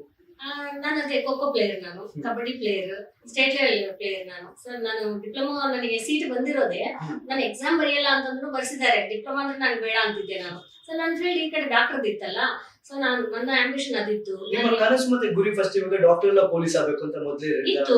ಮನೇಲಿ ಏನ್ ಮಾಡಿದ್ರು, ಅದೇ ಅವರು ಅಂದ್ರೆ ಇದು ನೋಡ್ರಿ, ಮನೆಯಲ್ಲಿ ಜಾಬೇ ಬೇಡ ಅನ್ನೋರು ಒಂದೇ ಸತಿ ಹೆಂಗ ಕಲಿಸ್ತಾರೆ ಪೊಲೀಸ್ ಡಿಪಾರ್ಟ್ಮೆಂಟ್ ಗೆ ಅಂದ್ರೆ ಅದ್ರಲ್ಲಿ ಎಲ್ಲ ಧೈರ್ಯ ಇರ್ಬೇಕು, ಅವೆಲ್ಲ ಹೆಂಗ ಫೇಸ್ ಮಾಡ್ತಾರ ಇಲ್ಲ ಅನ್ನೋದು ನಮ್ಮ ಮನೇಲಿ ಇತ್ತು. ಡಿಪ್ಲೊಮಾ ಸಿವಿಲ್ ಇಂಜಿನಿಯರಿಂಗ್ ಜಾಯ್ನ್ ಆಗ್ಬೇಕು ಅಂತ ಅಂದಾಗ ಅದಕ್ಕೆ ಹೋಗ್ಬೇಕು ಅಂತಂದ್ರೆ ನನಗೆ ಸರ್ಟಿಫಿಕೇಟ್ ಮೇಲೆ ಬಂದ್ಬಿಟ್ಟು ನಾನಂತೂ ಬರೆದು ನೀಟಾಗಿ ಇದಿಲ್ಲ, ಸ್ಪೋರ್ಟ್ಸ್ ಕೋಟಾದಲ್ಲಿ ನಾನು ಓದಿದ್ದೆ. ಸೊ ನಂದು ಸ್ಪೋರ್ಟ್ಸ್ ಅಲ್ಲಿ ನಾನು ತುಂಬಾ ಎಂಜಾಯ್ ಮಾಡ್ತಿದ್ದೆ. ಸೊ ಇವಾಗ ನಿಮ್ಮ ಜೀವನದಲ್ಲಿ ಬಾಲ್ಯದಿಂದಲೂ ಬಹಳಷ್ಟು ನೀವು ನೋಡ್ಕೊಂಡ್ ಬಂದಿರ್ತೀರಾ, ಲೀಡರ್ಶಿಪ್ ಅಲ್ಲೇ ಇರ್ತೀರಾ. ಎಂದಾದ್ರೂ ಕಹಿ ಘಟನೆ ನಡೆದಿದ್ದುಂಟ ಬಾಲ್ಯದಲ್ಲಿ? ಬಾಲ್ಯದಲ್ಲಿ ಅಷ್ಟು ನನಗೆ ನೆನಪಿರೋಷ್ಟು ಕಹಿ ಘಟನೆಗಳಂತೂ ಎಲ್ಲಿ ಆಗಿಲ್ಲ. ಬಟ್ ಮನೆಯಲ್ಲಿ ಕೆಲಸ ಮಾಡ್ತಾರಲ್ಲ, ಆ ಹುಡುಗಿ ಅವ್ರ ಗಂಡ ಜಗ್ಗಿ ಕುಡ್ತಿದ್ರು, ಜಗ್ಗಿ ಕುಡ್ದು ಅಮ್ಮನ ಹೊಡ್ತಿದ್ರು. ಸೊ ಅವ್ರನ್ನ ನಮ್ಮಪ್ಪ ಅವ್ರನ್ನ ಮಾತಾಡ್ತಾ ಇರುವಾಗ, ಆಕಿ ಅಳ್ತಿರುವಾಗ ನಮ್ಮಪ್ಪ ಅವ್ರಿಗೆ ಹೇಳೋದು, ಆಮೇಲೆ ನಾನು ಅವ್ರ ಹತ್ರ ಮಾತಾಡ್ತೀನಿ, ನಾನು ನಿನ್ನ ಹೆಂಗ ಹೊಡಿತಾರೆ. ಸೊ ಆ ರೀತಿ ಅಂದ್ರೆ ಸೋಷಿಯಲ್ ಫೀಲ್ಡ್ ಅಲ್ಲಿ ಅವ್ರಿಗೆ ನೋಡಿರೋದು ಹೆಣ್ಮಕ್ಳದ್ದು ಹಿಂಗಿರುತ್ತಾ ಅಂತ ಒಂದು ನೋವು, ಅದು ಯಾವಾಗ್ಲೂ ನೆನಪು ಬರುತ್ತೆ. ಹೆಣ್ಮಕ್ಳು ಅಂದ್ರೆ ನಾವು ಸಂತೋಷ ಇದ್ವಿ, ನಾವೇನ್ ಅನ್ಕೊಂತೀವಿ ಅಂದ್ರೆ ನಮ್ಮ ಫ್ಯಾಮಿಲಿನಲ್ಲಿ ಆ ಸಂತೋಷದ ವಾತಾವರಣದಲ್ಲಿ ಹೊರಗಡೆ ಫೀಲ್ಡ್ ನಾವು ಜಾಸ್ತಿ ನೋಡಿಲ್ಲ. ಮನೆಯಲ್ಲಿ ಆ ಎಮ್ಮದ ನೋವು ನೋಡಿ ಅವಾಗ ನನಗೆ ಅನ್ಸಿತ್ತು ಹಿಂಗಿರುತ್ತಾ. ನಿಮ್ಮ ಕುಟುಂಬದ ಪ್ರಭಾವ ಏನಾದ್ರು ಬೀರುತ್ತಾ ನೀವು ಇಲ್ಲಿ ಫೌಂಡೇಶನ್ ಸೋಷಿಯಲ್ ಸರ್ವಿಸ್ ಮುಂಚೂಣಿಯಾಗಿ ಬರ್ಲಿಕ್ಕೆ? ಇಲ್ಲ, ಫೌಂಡೇಶನ್ ಮಾಡಕ್ಕೆ ನಮ್ಮ ಮನೇಲಿ ಯಾರು ಹೋಗ್ಲಿಲ್ಲ. ನಮ್ಮ ಮನೆಯವರು ನನಗೆ ಸಹಾಯ ಮಾಡಿರೋದು, ಅವ್ರದ್ದು ಆಂಬಿಷನ್ ಇತ್ತು. ಅಂದ್ರೆ ನಮ್ಮ ಅಪ್ಪ ಅವ್ರದ್ದು ಸಹಾಯ ಮಾಡೋದು ಅದು ನನ್ನ ಬ್ಲಡ್ಡಲ್ಲೇ ಬಂದಿತ್ತು. ಸೊ ಸೋಷಿಯಲ್ ಸರ್ವಿಸ್ ಮಾಡೋದು ಅದು ಮೊದಲೇ ಇತ್ತು. ಬಟ್ ಮದುವೆ ಆಗಿ ಇಲ್ಲಿ ಬಂದ್ಮೇಲೆ ಕೂಡ ಯಾರಾದ್ರೂ ಚಿಕ್ಕ ಪುಟ್ಟ ಏನಾದ್ರೂ ಸಮಸ್ಯೆಗಳಿಂದ ಬಗೆಹರಿಸೋದು ಅದೆಲ್ಲ ಮಾಡ್ತಾ ಇದ್ದೆ ನಾನು. ಸೊ ಹಂಗಾಗಿ ನಮ್ಮ ಮನೆಯವರು ನನಗೆಲ್ಲ ಕಲಿಸಿದ್ದಾರೆ ಕೂಡ. ನಿಮ್ಮ ಜೀವನದಲ್ಲಿ ನೀವು ಆಲ್ರೆಡಿ ಬಹಳಷ್ಟು ಸೇವೆಗಳನ್ನ ಚಿಕ್ಕದಿಂದ ಮಾಡ್ಕೊಂಡು ಬಂದಿರ್ತೀರಾ. ಈ ತರ ಸೇವೆಗಳು ಮಾಡ್ಬೇಕಾದ್ರೆ ಎಂದಾದ್ರೂ ಕಷ್ಟಗಳು ಎದುರಾಗುಂಟಾ? ಆ ತರ ಕಷ್ಟಗಳು ನಿಮ್ಗೆ ಎದುರಾದಲ್ಲಿ ಅದನ್ನ ಹೇಗೆ ನೀವು ಜಯಿಸ್ ಮೇಲೆ ಬಂದ್ರಿ? ನನ್ನ ಸ್ವಂತಕ್ಕೆ ಬಂದಿರೋದು ಜಾಸ್ತಿ ಇದಾವೆ. ನನ್ನ ಸ್ವಂತ ಲೈಫಲ್ಲೇ ಸಾಕಷ್ಟು ನೋವುಗಳನ್ನ ನಾನು ಪಟ್ಟಿದ್ದೀನಿ. ಏನಂದ್ರೆ ಅದು ಎಲ್ಲ ಹೆಣ್ಮಕ್ಳಿಗಿರುತ್ತೆ, ಬಟ್ ಅವ್ರು ತಗೊಂಡೋ ರೀತಿ, ಅವ್ರು ಯಾವ ರೀತಿ ಸಕ್ಸಸ್ ಆಗ್ತಾರೆ ಅದು ಪ್ರತಿಯೊಬ್ಬರಿಗೆ ಇರುತ್ತೆ. ಬಟ್ ನನ್ನ ಲೈಫಲ್ಲಿ ಬಂದಿರೋದು ನಾನು ಯಾವ ರೀತಿ ಸಕ್ಸಸ್ ಆಗಿದ್ದೀನಿ ಅಂತಂದ್ರೆ ನಂದು ಮೇನೇ ನನ್ನ ಮದುವೆಯ ಜೀವನ. ನನ್ನ ಮದುವೆಯ ಜೀವನದಲ್ಲಿ ನನ್ನ ಗಂಡ ಫಸ್ಟ್ ಎಲ್ಲ ಕುಡಿತಾ ಇರ್ಲಿಲ್ಲ ಅನ್ನೋದು, ಆಮೇಲೆ ಕುಡಿಯೋದು ಅದೆಲ್ಲ ಮಾಡ್ತಾ ಇರೋದು. ಬಟ್ ತುಂಬಾ ಒಳ್ಳೆಯವರು ನಮ್ಮ ಮನೆಯವರು. ಬಹಳಷ್ಟು ಜನಕ್ಕೆ ಇದೊಂದು ನಿಜವಾದ ಸಂದೇಶ ಆಗುತ್ತೆ. ಯಾಕಂದ್ರೆ ವೀಕ್ಷಕರು ನೋಡ್ತಾ ಇರ್ತಾರೆ, ಬಹಳ ಎಲ್ಲರ ಮನೆಯಲ್ಲೂ ಒಂದಲ್ಲ ಒಂದು ಸಮಸ್ಯೆಗಳು ಇದ್ದೇ ಇರುತ್ತೆ. ಅದು ತಗೊಂಡೋ ರೀತಿ, ಹೌದು, ಆ ತಗೊಳ್ಳುವ ಸ್ವೀಕರಿಸುವ ರೀತಿ ಅಂದ್ರೆ ಹೇಗೆ ನಡೆಸ್ಕೊಂಡು ಸಂಭಾಳಿಸ್ಕೊಂಡು. ಹೌದು, ನಾನು ನಮ್ಮ ಮನೆಯವರು ಕುಡಿತಾರೆ, ಆಮೇಲೆ ಹೊಡಿಯೋದು ಕೂಡ ಉಂಟು ಒಂದೊಂದು ಕಾಲದಲ್ಲಿ. ಬಟ್ ಏನಂದ್ರೆ ನಾನು ಏನ್ ಅರ್ಥ ಮಾಡ್ಕೊಂತಿದ್ದೆ ಅಂದ್ರೆ ಮೈಂಡ್ ಆಗಿ ಅವ್ರಿಗೆ ಏನು ಓಡ್ತಾ ಇದೆ, ಇದಕ್ಕೆ ಇದ್ದಕ್ಕಿದ್ದಂಗೆ ಈ ರೀತಿ ಆಗಿದ್ದಾರೆ. ಸೊ ನಾನು ಅದನ್ನ ಯಾವ ರೀತಿ ಫೇಸ್ ಮಾಡಬೇಕು, ಏನು ಕಮ್ಮಿ ಬರ್ತಾ ಇದೆ ಇಲ್ಲಿ ಅದನ್ನ ನಾನು ಫಿಲಪ್ ಮಾಡಬೇಕು. ಯಾರು ನನ್ನ ಮನೆಯವ್ರು ಫಿಲಪ್ ಮಾಡ್ಲಾರ್ದಂಥದ್ದು ನಾನು ಫಿಲಪ್ ಮಾಡಬೇಕು. ಸೊ ಅವ್ರಿಗೆ ಎಲ್ಲಿ ನೋವು ಆಗ್ತಾ ಇದೆ ಅದನ್ನ ನಾನು ಫಿಲಪ್ ಮಾಡ್ಬೇಕು ಅನ್ನೋದು ನಾನು ಕಲ್ತ್ಕೊಂಡೆ. ಯಾಕಂದ್ರೆ ಇಷ್ಟು ನನ್ನ ಸೋಷಿಯಲ್ ಫೀಲ್ಡ್ ಅಲ್ಲಿ ತಗೊಂಡ್ ಬಂದಿರೋರು ಅಂತ ನನ್ನ ಗಂಡ, ನನ್ನ ಒಳ್ಳೇದಕ್ಕೆ ನನಗೆ ಕಲಿಸಿರುವಂತ ನನ್ನ ಗಂಡ, ಅವರು ಆ ರೀತಿ ಆಗಿದ್ದಾರೆ ಅಂತಂದ್ರೆ ಅವ್ರನ್ನ ನಾನು ನೋಡಿ ಅವ್ರಿಗೆ ನಾನು ಸಹಾಯ ಮಾಡ್ಕೊಂತ, ಅವ್ರಿಗೆ ಟ್ರೀಟ್ಮೆಂಟ್ ಕೊಡಿಸ್ತಾ ನಾನು ನನ್ನ ಸಮಸ್ಯೆನ ನನ್ನ ಲೈಫ್ಗೆ ಬ್ಯಾಲೆನ್ಸ್ ಆಗಿ ಮಾಡ್ಕೊಂತ ಬಂದಿದ್ದೀನಿ. ಓಕೆ. ಸೊ ಇವಾಗ ನಿಮ್ದು ಚಿಕ್ಕಂದಿನ ನಾಯಕತ್ವ ಆಲ್ಮೋಸ್ಟ್ ನಿಮ್ಮ 8ನೇ ಕ್ಲಾಸಲ್ಲಿ ನೀವು ಡ್ರಿಲ್ ಎಲ್ಲ ಮಾಡ್ಬೇಕಾದ್ರೆ ನಿಮ್ಗೆ ಅವಾಗ್ಲೇ ನಾಯಕತ್ವದ ಒಂದು ಪಟ್ಟ ಬಂದಿರುತ್ತಲ್ಲ. ಈ ನಾಯಕತ್ವದಲ್ಲಿ ನೀವೇ ಮುಂಚೂಣಿಯಾಗಿ ನಿಂತು ನೀವು ಯಾವ್ದಾದ್ರು ಒಂದು ಸಮಸ್ಯೆಯನ್ನು ಬಗೆಹರಿಸಿದುಂಟಾ? ಆ ಬಗೆಹರಿಸಿದಾಗ ನಿಮ್ಗೆ ಆಗಿದ ಖುಷಿ ಏನು? ಫಸ್ಟ್ ಅಂದ್ರೆ ನಾನಿನ್ನ ಹೌಸ್ ವೈಫ್ ಇದ್ದೆ. ಹೌಸ್ ವೈಫ್ ಇದ್ದಾಗ ಮನೆಯಲ್ಲಿ ಅಷ್ಟೇ ಮಗನ ನೋಡ್ಕೋಬೇಕು, ನನ್ನ ಮನೆಯವರು ಹೋಗ್ತಾ ಇದ್ರೆ ಟಿಫಿನ್ ಮಾಡ್ಬೇಕು, ಎಲ್ಲ ಇಡ್ಬೇಕು, ಮತ್ತೆ ಬರೋರ್ಗೆಲ್ಲ ಅಡಿಗೆ ಮಾಡ್ಬೇಕು, ಇದು ಕಾಮನ್ ಆಗಿ ನಡೀತೈತೆ. ಸೊ ಏರಿಯಾದಲ್ಲಿ ಏನಾಗ್ತಿತ್ತು ಅಂತಂದ್ರೆ ಡ್ರೈನೇಜ್ ಪ್ರಾಬ್ಲಮ್ ಇತ್ತು. ಸೊ ಡ್ರೈನೇಜ್ ಪ್ರಾಬ್ಲಮ್ ಇದ್ದಾಗ ನಾವು ಎಲ್ಲರೂ ಬಂದು ನನಗೆ ಹೇಳುದು, ಅಕ್ಕ ನೀರು ಹೋಗ್ತಾ ಇಲ್ಲ, ಅಕ್ಕ ಡ್ರೈನೇಜ್ ನೀರು ಹೋಗ್ತಾ ಇಲ್ಲ, ಮಳೆ ಬಂದ್ರೆ ಜಾಸ್ತಿ ಹೌಸಿಂಗ್ ಬೋರ್ಡ್ ಅಲ್ಲಿ ಪ್ರಾಬ್ಲಮ್ ಇತ್ತು. ನಾನು ಎಲ್ಲ ಡಿಪಾರ್ಟ್ಮೆಂಟ್ಗೆ ಫೋನ್ ಮಾಡಿ ಅವ್ರನ್ನ ಕರೆ ಕಳಿಸಿ ಅವ್ರ ಮಾತು ಕೇಳಿಲ್ಲ ಅಂತಂದ್ರೆ ಒಂದ್ಸತಿ ಪ್ರೆಸ್ ವರ್ಗೂ ಹೋಗಿದ್ದೆ. ಸೊ ಅದೊಂದು ಖುಷಿ, ಅವ್ರು ಬಂದು ದಿಢೀಲ್ ಅಂತ ಮಾಡ್ಬಿಟ್ಟಿದ್ರು ಕೆಲಸ. ಸೊ ಅವಾಗಿಂದ ಏನಾಯ್ತು ಅಂದ್ರೆ ನಮ್ಮ ಏರಿಯಾದಲ್ಲಿ ಏನ್ ಸಮಸ್ಯೆ ಬಂದ್ರು ನನ್ನ ಹತ್ರ ಬಂದು ಹೇಳೋದು, ಅದು ನನಗೆ ಒಂದು ಪಟ್ಟ ಕಟ್ಟಿದಂಗೆ ಆಗ್ಬಿಡ್ತು. ಅವಾಗಿಂದ ಏನ್ ಸಮಸ್ಯೆ ಬಂದ್ರು ನಾನೇ ಮುಂದಕ್ಕೆ ಹೋಗಿ ಮಾಡ್ತಾ ಇದ್ದೆ. ಅದೇ ರೀತಿಯಲ್ಲಿ ಏರಿಯಾದಲ್ಲಿ ಕಳ್ಳರಿದ್ರು. ಕರೆಕ್ಟ್ ಬೆಳಿಗ್ಗೆ 10 ಗಂಟೆಗೆ ಎಲ್ಲರೂ ಕೆಲಸ ಮಾಡ್ಕೊಂಡು ಬೆಳಿಗ್ಗೆ ಸ್ಕೂಲ್ ಮಕ್ಕಳೆಲ್ಲ ಹೋಗೋವರೆಗೂ ಟಿಫಿನ್ ಮಾಡೋದು ಅದೆಲ್ಲ ಆದ್ಮೇಲೆ 10 ಗಂಟೆಗೆ ಹೆಣ್ಮಕ್ಳೆಲ್ಲ ಒಳಗಡೆ ಸುಮ್ಮನೆ ಸೈಲೆಂಟ್ ಆಗಿ ಸ್ವಲ್ಪ ಹೊತ್ತು ಕೂತ್ಕೊಂತಾರೆ ಬಾಗ್ಲಿ ಹಾಕೊಂಡು. ಈ ಬಚ್ಚಲೆಲ್ಲ ಹೊರಗಡೆ ಇರುತ್ತೆ, ಅಲ್ಲಿ ಬಕೆಟ್ ಎಲ್ಲ ಇಟ್ಟಿರ್ತಾರೆ, ಅದನ್ನ ಎತ್ಕೊಂಡು ಹೋಗೋರು ಯಾರೋ ಬಂದು. 2 ದಿನ ನೋಡಿದ್ವಿ, 3ನೇ ದಿನ ನಮ್ಮನೇದೇ ಹೋಗ್ಬಿಡ್ತು. ಸೊ ಮರುದಿನ ಏನ್ ಮಾಡಿದ್ವಿ, ನಾವು ಹೆಣ್ಮಕ್ಳೆಲ್ಲ ಸೇರಿ ಕಾದ್ವಿ ಅವ್ನು ಬರ್ತಾನೆ ಅಂತ ಇದ್ವಿ. ಕಳ್ಳನ ಹಿಡಿಯಕ್ಕೆ ನೀವು ಆಗ್ಲೇ ಕಾಯ್ತಾ ಕೂತಿದ್ದೀರಾ. ಸೊ ಕಳ್ಳರನ್ನು ಹಿಡಿದಿದ್ದೀರಾ? ಇಬ್ರು ಬಂದ್ರು ಹುಡುಗರು, ಅವರು ಚಿಕ್ಕ ಹುಡುಗರು, ಅವ್ರು ಬಂದು ಎತ್ಕೊಂಡು ಹೋಗುವಾಗ ಹಿಡಿದಿವಿ ಅವ್ರನ್ನ. ಎಲ್ಲಾರು ಸ್ವಲ್ಪ ಹೇಳಿದ್ವಿ ಅವ್ರಿಗೆ, ಹೇಳಿ ಬುದ್ಧಿ ಮಾತುಗಳನ್ನ ಹೇಳಿದ್ರು. ನಾನಂತೂ ಕಟ್ಟಾಗ್ಬಿಟ್ಟೆ ಅವ್ರಿಬ್ಬರನ್ನ. ಎಲ್ಲಾರು ಬಿಡು ಅಂದ್ರು, ನಾನು ಬಿಡಲ್ಲ ಅಂದೆ. ನನಗೆ ಅವ್ರು ಎತ್ಕೊಂಡು ಹೋಗಿರೋದು, ಅವ್ರು ತಗೊಂಡೋಗಿರೋದಕ್ಕೆ ಸಿಟ್ಟು ಬಂದಿಲ್ಲ, ಈ ವಯಸ್ಸಲ್ಲಿ ಅವ್ರು ಕಳ್ತನ ಮಾಡ್ತಿದ್ದಾರೆ ಅನ್ನೋದು ನೋವು ಬಂತು. ಸೊ ನಾನಂದೆ, ನಿನ್ಗೆ ವಯಸ್ಸು 12, 11 ಚಿಕ್ಕ ಹುಡುಗರು ಅಷ್ಟೇ ವಯಸ್ಸು. ಅಷ್ಟು ಚಿಕ್ಕ ವಯಸ್ಸಲ್ಲಿ ಕಳ್ತನ ಮಾಡಿದ್ದಾರೆ ಪರಿಸ್ಥಿತಿ. ಅದೇ ನಾನೇನ್ ಮಾಡಿದೆ, ನೀವು ಯಾರಿದ್ದಾರೆ ನಾನಂತೂ ಬಿಡಲ್ಲ. ನಮ್ಮ ಅತ್ತೆಯವರು ಕೂಡ ಹೇಳಿದ್ರು, ಬಿಟ್ಬಿಡು, ಎದಕ್ಕೆ ಸುಮ್ನೆ ಹುಡುಗರು ಇದಾರೆ, ಇಲ್ಲ ಅವ್ರು ಯಾರೋ ಬರ್ಬೇಕು, ನಾನು ಅವ್ರ ಹತ್ರ ಮಾತಾಡ್ಬೇಕು ಅಂತ ನಾನು ಅವ್ರ ಅಪ್ಪ ಅಮ್ಮಗೆ ಫೋನ್ ಮಾಡಿದೆ. ಫೋನ್ ಮಾಡಿ ಅವ್ರನ್ನ ಕರೆ ಕಳಿಸ್ದೆ, ನಿಮ್ ಮಕ್ಕಳು ಬೇಕು ಅಂದ್ರೆ, ಇಲ್ಲಾಂದ್ರೆ ಸ್ಟೇಷನ್ಗೆ ನಾನು ಕಳ್ಸಿಬಿಡ್ತೀನಿ ಅಂದ್ರೆ. ಬಂದ್ರು ಅವರು, ನಾವು ಸ್ಕೂಲ್ಗೆ ಅಂತ ಕಳ್ಸಿದೀವಮ್ಮ, ಅವರು ಈ ರೀತಿ ಮಾಡ್ತಾರೆ ಅಂತ. ನಾನಂದೆ, ನಿಮ್ದು ಕೂಡ ಮನೆ ತೋರ್ಸ್ರಿ ಅಂತ ಅವ್ರ ಜೊತೆಗೆ ಹೋಗಿ ಮನೆ ನೋಡ್ಕೊಂಡು ಬಂದೆ. ಮರುದಿನ ಹೋದ್ರೆ ಎಲ್ಲಿ ಮಾಡ್ತಿದ್ರಂತೆ, ಮೇಡಮ್ ತಪ್ಪಾಯ್ತು, ನಾವ್ ಇನ್ನೊಂದ್ಸತಿ ಮಾಡಂಗಿಲ್ಲ, ಸ್ಕೂಲ್ಗೆ ಕಳ್ಸಿದ್ದಾರೆ. ಅದು ಏನ್ ಸಂತೋಷ ಅಂದ್ರೆ ನನಗೆ, ನನ್ನಿಂದ ಹುಡುಗರು ಸ್ಕೂಲ್ಗೆ ಹೋಗ್ತಿದಾರಲ್ಲ, ಆ ಹುಡುಗರು ಕೂಡ ಹಿಡಿದು ಸ್ಕೂಲ್ ಕಳ್ಸಿಕೊಟ್ಟಿದ್ದೀರಾ. ನನಗೆ ಬಕೆಟ್ ಹೋಗಿರೋದಕ್ಕೆ ಅವ್ರು ಕಳ್ತನ ಮಾಡ್ತಿರೋದು ಕನ್ಸ್ಲಿಲ್ಲ, ಸ್ಕೂಲ್ ಬಿಟ್ಟಾರಲ್ಲ ಅನ್ನೋದು ನೋವು ಬಂತು.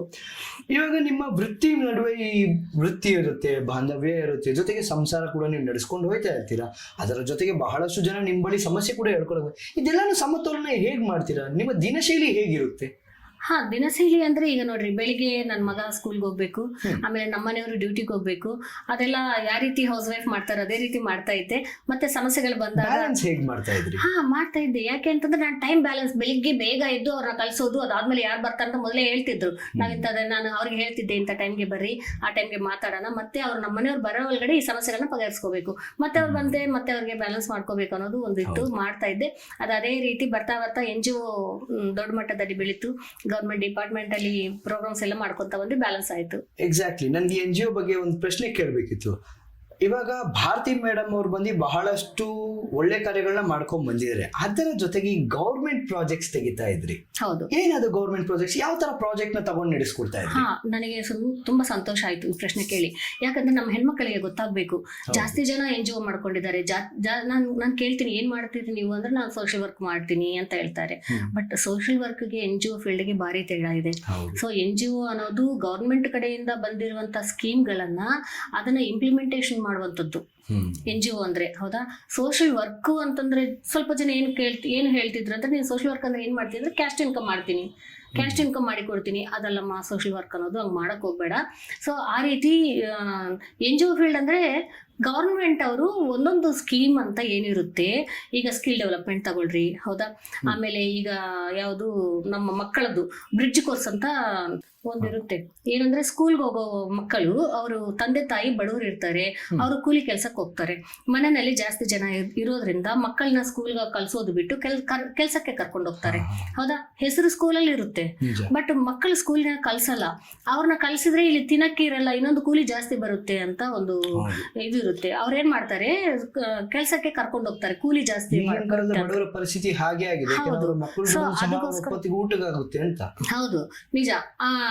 ನಾವು ಫೀಲ್ಡ್ಗೆ ಹೋದಾಗ ಇವರು ಇದನ್ನೇ ಹೇಳೋದು, ನಮ್ಮ ಮಕ್ಕಳಿಗೆ ಅವರು ಸ್ಕೂಲ್ಗೆ ಬಂದು ಹೋದ್ರೆ ನಮಗೆ ಇಲ್ಲಿ ಕೂಲಿ ಬರಲ್ಲ, ತಿನ್ನೋದು ಹೆಂಗೆ, ನಾವು ನಮ್ಮಿಬ್ರದ್ದು ಸೆಟ್ ಆಗಲ್ಲ, ಸರಿಯಾಗಿ ನಮಗೆ ದಿನ ಕೂಲಿ ಮೇಲೇನೆ ನಾವು ಬದುಕೋರು, ನಮ್ಮ ಮನೆಗೆ ದುಡಿಮೆ ಸರಿ ಆಗಲ್ಲ ಅಂತ ಅಂದಾಗ ಅದರಲ್ಲಿ ಗೌರ್ಮೆಂಟ್ ಸ್ಕೀಮು ಸರ್ವ ಶಿಕ್ಷಣ ಅಭಿಯಾನ ಅಂತ ಒಂದು ಪ್ರೋಗ್ರಾಮ್ ಇದೆ. ಅವರು ಕರೀತಾರೆ, NGOs ನ ಕರೀತಾರೆ. ಅವರು ಕರೆದಾಗ ನಾವು ಅಪ್ಲಿಕೇಶನ್ ಹಾಕೊಂಡಿರ್ತೀವಿ. ಆ ಕೋರ್ಸ್ ಎಷ್ಟು ತುಂಬಾ ಒಳ್ಳೆ ಸ್ಕೀಮ್ ಅಂದ್ರೆ ಅದು, ಈ ಮಕ್ಕಳನ್ನ ಕರ್ಕೊಂಡು ಬಂದು ನಾವು NGOದವ್ರು ನಾವೇನ್ ಮಾಡ್ಬೇಕು, ಅವ್ರಿಗೆ ಅಂತ ಒಂದು ರೂಮ್ ಕೊಡ್ತಾರೆ ನಮಗೆ, ಹಾಸ್ಟೆಲ್ ರೀತಿ ನಾವೆಲ್ಲೇ ಇಟ್ಕೊಂಡು ಟ್ಯೂಷನ್ ಹೇಳ್ಕೊಡ್ಬೇಕು ಅವ್ರಿಗೆ. ಆಮೇಲೆ ತಿನ್ನಕ್ಕೆ ಕೊಡ್ತಾರೆ, ಡ್ರೆಸ್ ಕೊಡ್ತಾರೆ, ಅಲ್ಲೇ ಬೆಡ್ ಕೊಡ್ತೀವಿ, ಎಲ್ಲಾನು ಆಯಿಲ್ ಸಮೇತ, ಸೋಪ್ ಸಮೇತ, ಹಾಸ್ಟೆಲ್ ತರ ಎಲ್ಲ ಗೌರ್ಮೆಂಟ್ ಕಡೆಯಿಂದಾನೆ ಬರುತ್ತೆ. ನಾವು ಅವ್ರಿಗೆ ಟ್ಯೂಷನ್ ಹೇಳ್ಕೊಡ್ಬೇಕು, ಅಡಿಗೆ ಎಲ್ಲ ಅಲ್ಲೇ ಮಾಡ್ಬೇಕು, ಬೆಳಿಗ್ಗೆ ಆದ ತಕ್ಷಣ ಸ್ಕೂಲ್ಗೆ ಕಳ್ಸ್ಬೇಕು. ಈಗ ಈ ಮಕ್ಕಳು ಅವ್ರಿಗೆ ಬರ್ಡನ್ ಆಗ್ಬಾರ್ದು ಅನ್ನೋದು ಒಂದು ಉದ್ದೇಶ. ಸೊ ಅಂತವ್ ನಾವು ಮಕ್ಕಳನ್ನ ದತ್ತು ತಗೊಂಡು ತುಂಬಾ ಚೆನ್ನಾಗಿ, ಅಂದ್ರೆ ತುಂಬಾ ಸಂತೋಷ ಆಗುತ್ತೆ ಆ ಪ್ರೋಗ್ರಾಮ್ ಮಾಡಿದ್ರೆ. ಆಮೇಲೆ ಆ ಮಕ್ಕಳು ಇಲ್ಲಿ ನೋಡಿ, ಈಗ 5ನೇ ತರಗತಿ ಇದ್ರು ಕೂಡ ಅವ್ರಿಗೆ ಬರಲ್ಲ ನೀಟಾಗಿ, ಯಾಕಂದ್ರೆ ಸರಿಯಾಗಿ ಓದಕ್ಕೆ ನಾವು ಬೇಸಿಕ್ ಕೋರ್ಸ್ ಅಂತ ಅದಕ್ಕೆ ಬುಕ್ಸ್ ಸಪರೇಟ್ ಆಗಿ ಬರ್ತವೆ. ಅ ಇಂದ ಹಿಡಿದು ಪದಗಳು, ವಾಕ್ಯಗಳು, ಆನ್ಸರ್ಗಳು ಬರೆಯೋದುವರೆಗೂ ನಾವು ಟ್ಯೂಷನ್ ಅಲ್ಲಿ ಹೇಳ್ಕೊಡ್ತೀವಿ. ನೆಕ್ಸ್ಟ್ ಅವನು ಸ್ಕೂಲ್ಗೆ ಹೋದ್ರೆ ಸಂತೋಷದಿಂದ ನಾನು ಅರ್ಥ ಆಗುತ್ತೆ, ನಾನು ಇದು ಸಬ್ಜೆಕ್ಟ್ ಅಂತ. ಸೊ ಆ ಕೋರ್ಸು ನಾವು ಮಾಡ್ತಾ ಇದ್ವಿ. ಅದು ಸರ್ವ ಶಿಕ್ಷಣ ಅಭಿಯಾನ ನನ್ನ NGO ಕಡೆಯಿಂದ, ಎಜುಕೇಶನ್ ಡಿಪಾರ್ಟ್ಮೆಂಟ್ ಕಡೆಯಿಂದ ಮಾಡಿದ್ವಿ. ಅದೇ ರೀತಿ ವುಮೆನ್ ಅಂಡ್ ಚೈಲ್ಡ್ ವೆಲ್ಫೇರ್ ಕಡೆಯಿಂದ, ಮಹಿಳಾ ಮತ್ತು ಮಕ್ಕಳ ಬಹಳಷ್ಟು ನೀವು ಯಾವಾಗ ನಿಮ್ಮ NGO ಕಡೆಯಿಂದ ಏನ್ ಮಾಡ್ತೀರಾ ಅಂದ್ರೆ ಜಾಸ್ತಿ ವುಮೆನ್ ಎಂಪವರ್ಮೆಂಟ್. ಮತ್ತೆ ಇವಾಗ ಏನು ಓಲ್ಡ್ ಏಜ್ ಇದಾರೆ ಪಾಪ, ಅವ್ರ ಮಕ್ಕಳನ್ನೆಲ್ಲ ಬೆಳೆಸಿರ್ತಾರೆ. ನಿಜಕ್ಕೂ ವೀಕ್ಷಕರೇ, ಇದು ನಿಜವಾಗ್ಲೂ ದುಃಖಕರ ವಿಷಯ ಆಗಿರುತ್ತೆ. ಒಂದು ತಾಯಿ ತಂದೆಯಂದಿರು ಅವ್ರ ಮಕ್ಕಳನ್ನ ಜನ್ಮ ಕೊಟ್ಟಿ ಅವ್ರನ್ನ ಅವ್ರ ಭುಜದವರೆಗೂ ಬೆಳೆಸಿದ ಮೇಲೆ ಅವ್ರನ್ನ ನೋಡ್ಕೊಂತಾನೆ ಅನ್ನೋ ಆಶೆ ಒಂದಿರುತ್ತೆ. ಅವ್ರು ತಗೊಬಂದ್ಬಿಟ್ಟಿದ್ದಾರೆ NGO ಮತ್ತು ವೃದ್ಧಾಶ್ರಮದಲ್ಲಿ ಬಿಟ್ಬಿಡ್ತಾರೆ. ಅಂತವ್ರಿಗೆ ಸಹ ನೀವು ಒಂದು ಕೈ ಕೆಲಸಗಳಾಗಿರ್ಬೋದು, ಒಂದು ಅವ್ರಿಗೆ ಒಂದು ಶಕ್ತಿಯಲ್ಲಿ ಅವರ ಕಾಲಲ್ಲಿ ನಿಂತ್ಕೊಳ್ಳಿಕ್ಕೆ ಒಂದು ದುಡಿಮೆಯ ಸಹಾಯ ಮಾಡ್ತಿದ್ದೀರಾ ಅಂತ ಕೇಳಿಪಟ್ಟೆ. ಏನದು ವೀಕ್ಷಕರು ತಿಳಿಸ್ಕೊಡಿ ಮೇಡಮ್. ಏನ್ ಮಾಡಿದೀವಿ ಅಂದ್ರೆ, ನಾವು ಎಷ್ಟೋ ವರ್ಷಗಳಿಂದ ವುಮೆನ್ ಎಂಪವರ್ಮೆಂಟ್, ಅವ್ರಿಗೆ ತರಬೇತಿಗಳನ್ನ ಕೊಡೋದು, ಅವ್ರಿಗೆ ಮಾರ್ಕೆಟಿಂಗ್ ಮಾಡೋದು, ಪ್ರಾಡಕ್ಟ್ಸ್ ಬಗ್ಗೆ ಎಲ್ಲ ಮಾಡ್ತಾ ಬಂದಿದ್ವಿ. ಅದೇ ಚೈಲ್ಡ್ ಎಜುಕೇಶನ್ ಮಾಡಿದ್ವಿ. ಸೊ ಪ್ರತಿಯೊಂದು ಮಾಡ್ತಾ ಬಂದಿವಿ. ಈ ಸತಿ ಏನ್ ಮಾಡಿದ್ವಿ ಅಂತಂದ್ರೆ, ಯಾರು 50 ವರ್ಷಕ್ಕಿಂತ ಮೇಲ್ಪಟ್ಟು ಯಾರು ಇರ್ತಾರೆ, ಅದರಲ್ಲಿ ಬೆಡ್ ರೆಸ್ಟ್ ಆಗಿರೋರು ಇರ್ತಾರೆ, ಆಮೇಲೆ ಮನೇಲೆ ಸುಮ್ನೆ ಕೂತಿರ್ತಾರೆ, ಟಿವಿ ನೋಡ್ಕೊಂತ ಕೂತ್ಕೊಂಡಿರ್ತಾರೆ, ಆಮೇಲೆ ಸ್ವಲ್ಪ ಜನ ಏನ್ ಮಾಡ್ತಾರೆ, ಕೂಲಿ ಕೆಲಸಕ್ಕೆ ಮನೆ ಕೆಲ್ಸಕ್ಕೆ ಹೋಗ್ತಾ ಇರ್ತಾರೆ. ಸೊ ಇವರೆಲ್ಲರನ್ನ ಸೇರಿ ನಾವು ಈಗ ಸದ್ಯಕ್ಕೆ 200 ಜನ ನಮ್ಮ ಹತ್ರ ಒಂದು ಸಂಘ ಅಂತ ಕಟ್ಟಿದ್ವಿ, ಸೀನಿಯರ್ ಸಿಟಿಜನ್ಸ್ ಅಂತೇಳಿ. ಸೊ ಅದರಲ್ಲಿ ಏನ್ ಮಾಡ್ತಾ ಇದ್ವಿ ಅಂದ್ರೆ, ಸ್ವಲ್ಪ ಜನ ಎವ್ರಿ ಮಂತ್ ಅವ್ರಿಗೆ ಹೆಲ್ತ್ ಕ್ಯಾಂಪ್ ಮಾಡ್ತಾ ಇದ್ವಿ. ಸೊ ಆಮೇಲೆ ಹೆಲ್ತ್ ಚೆಕಪ್ ಆಗುತ್ತೆ. ಅದರಲ್ಲಿ ಸ್ವಲ್ಪ ಜನ TB ಪೇಷಂಟ್ಸ್ ಇದ್ದಾರೆ, ಕ್ಯಾನ್ಸರ್ ಪೇಷಂಟ್ಸ್ ಇದ್ದಾರೆ, ಅವ್ರಿಗೆಲ್ಲ ಮೆಡಿಸಿನ್ಸ್ ಎಲ್ಲ ನಾವು ಡೊನೇಷನ್ ರೂಪಕಂಗ ಅವ್ರಿಗೆ ಡೈರೆಕ್ಟ್ ಆಗಿ ಬರ್ತವೆ. ಸೊ ಮೆಡಿಸಿನ್ ಬೇಕು ಅಂದ್ರೆ ಟ್ರೀಟ್ಮೆಂಟ್ಗೆ ಕೊಡೋರು ಕೊಡ್ತಾ ಇರ್ತಾರೆ.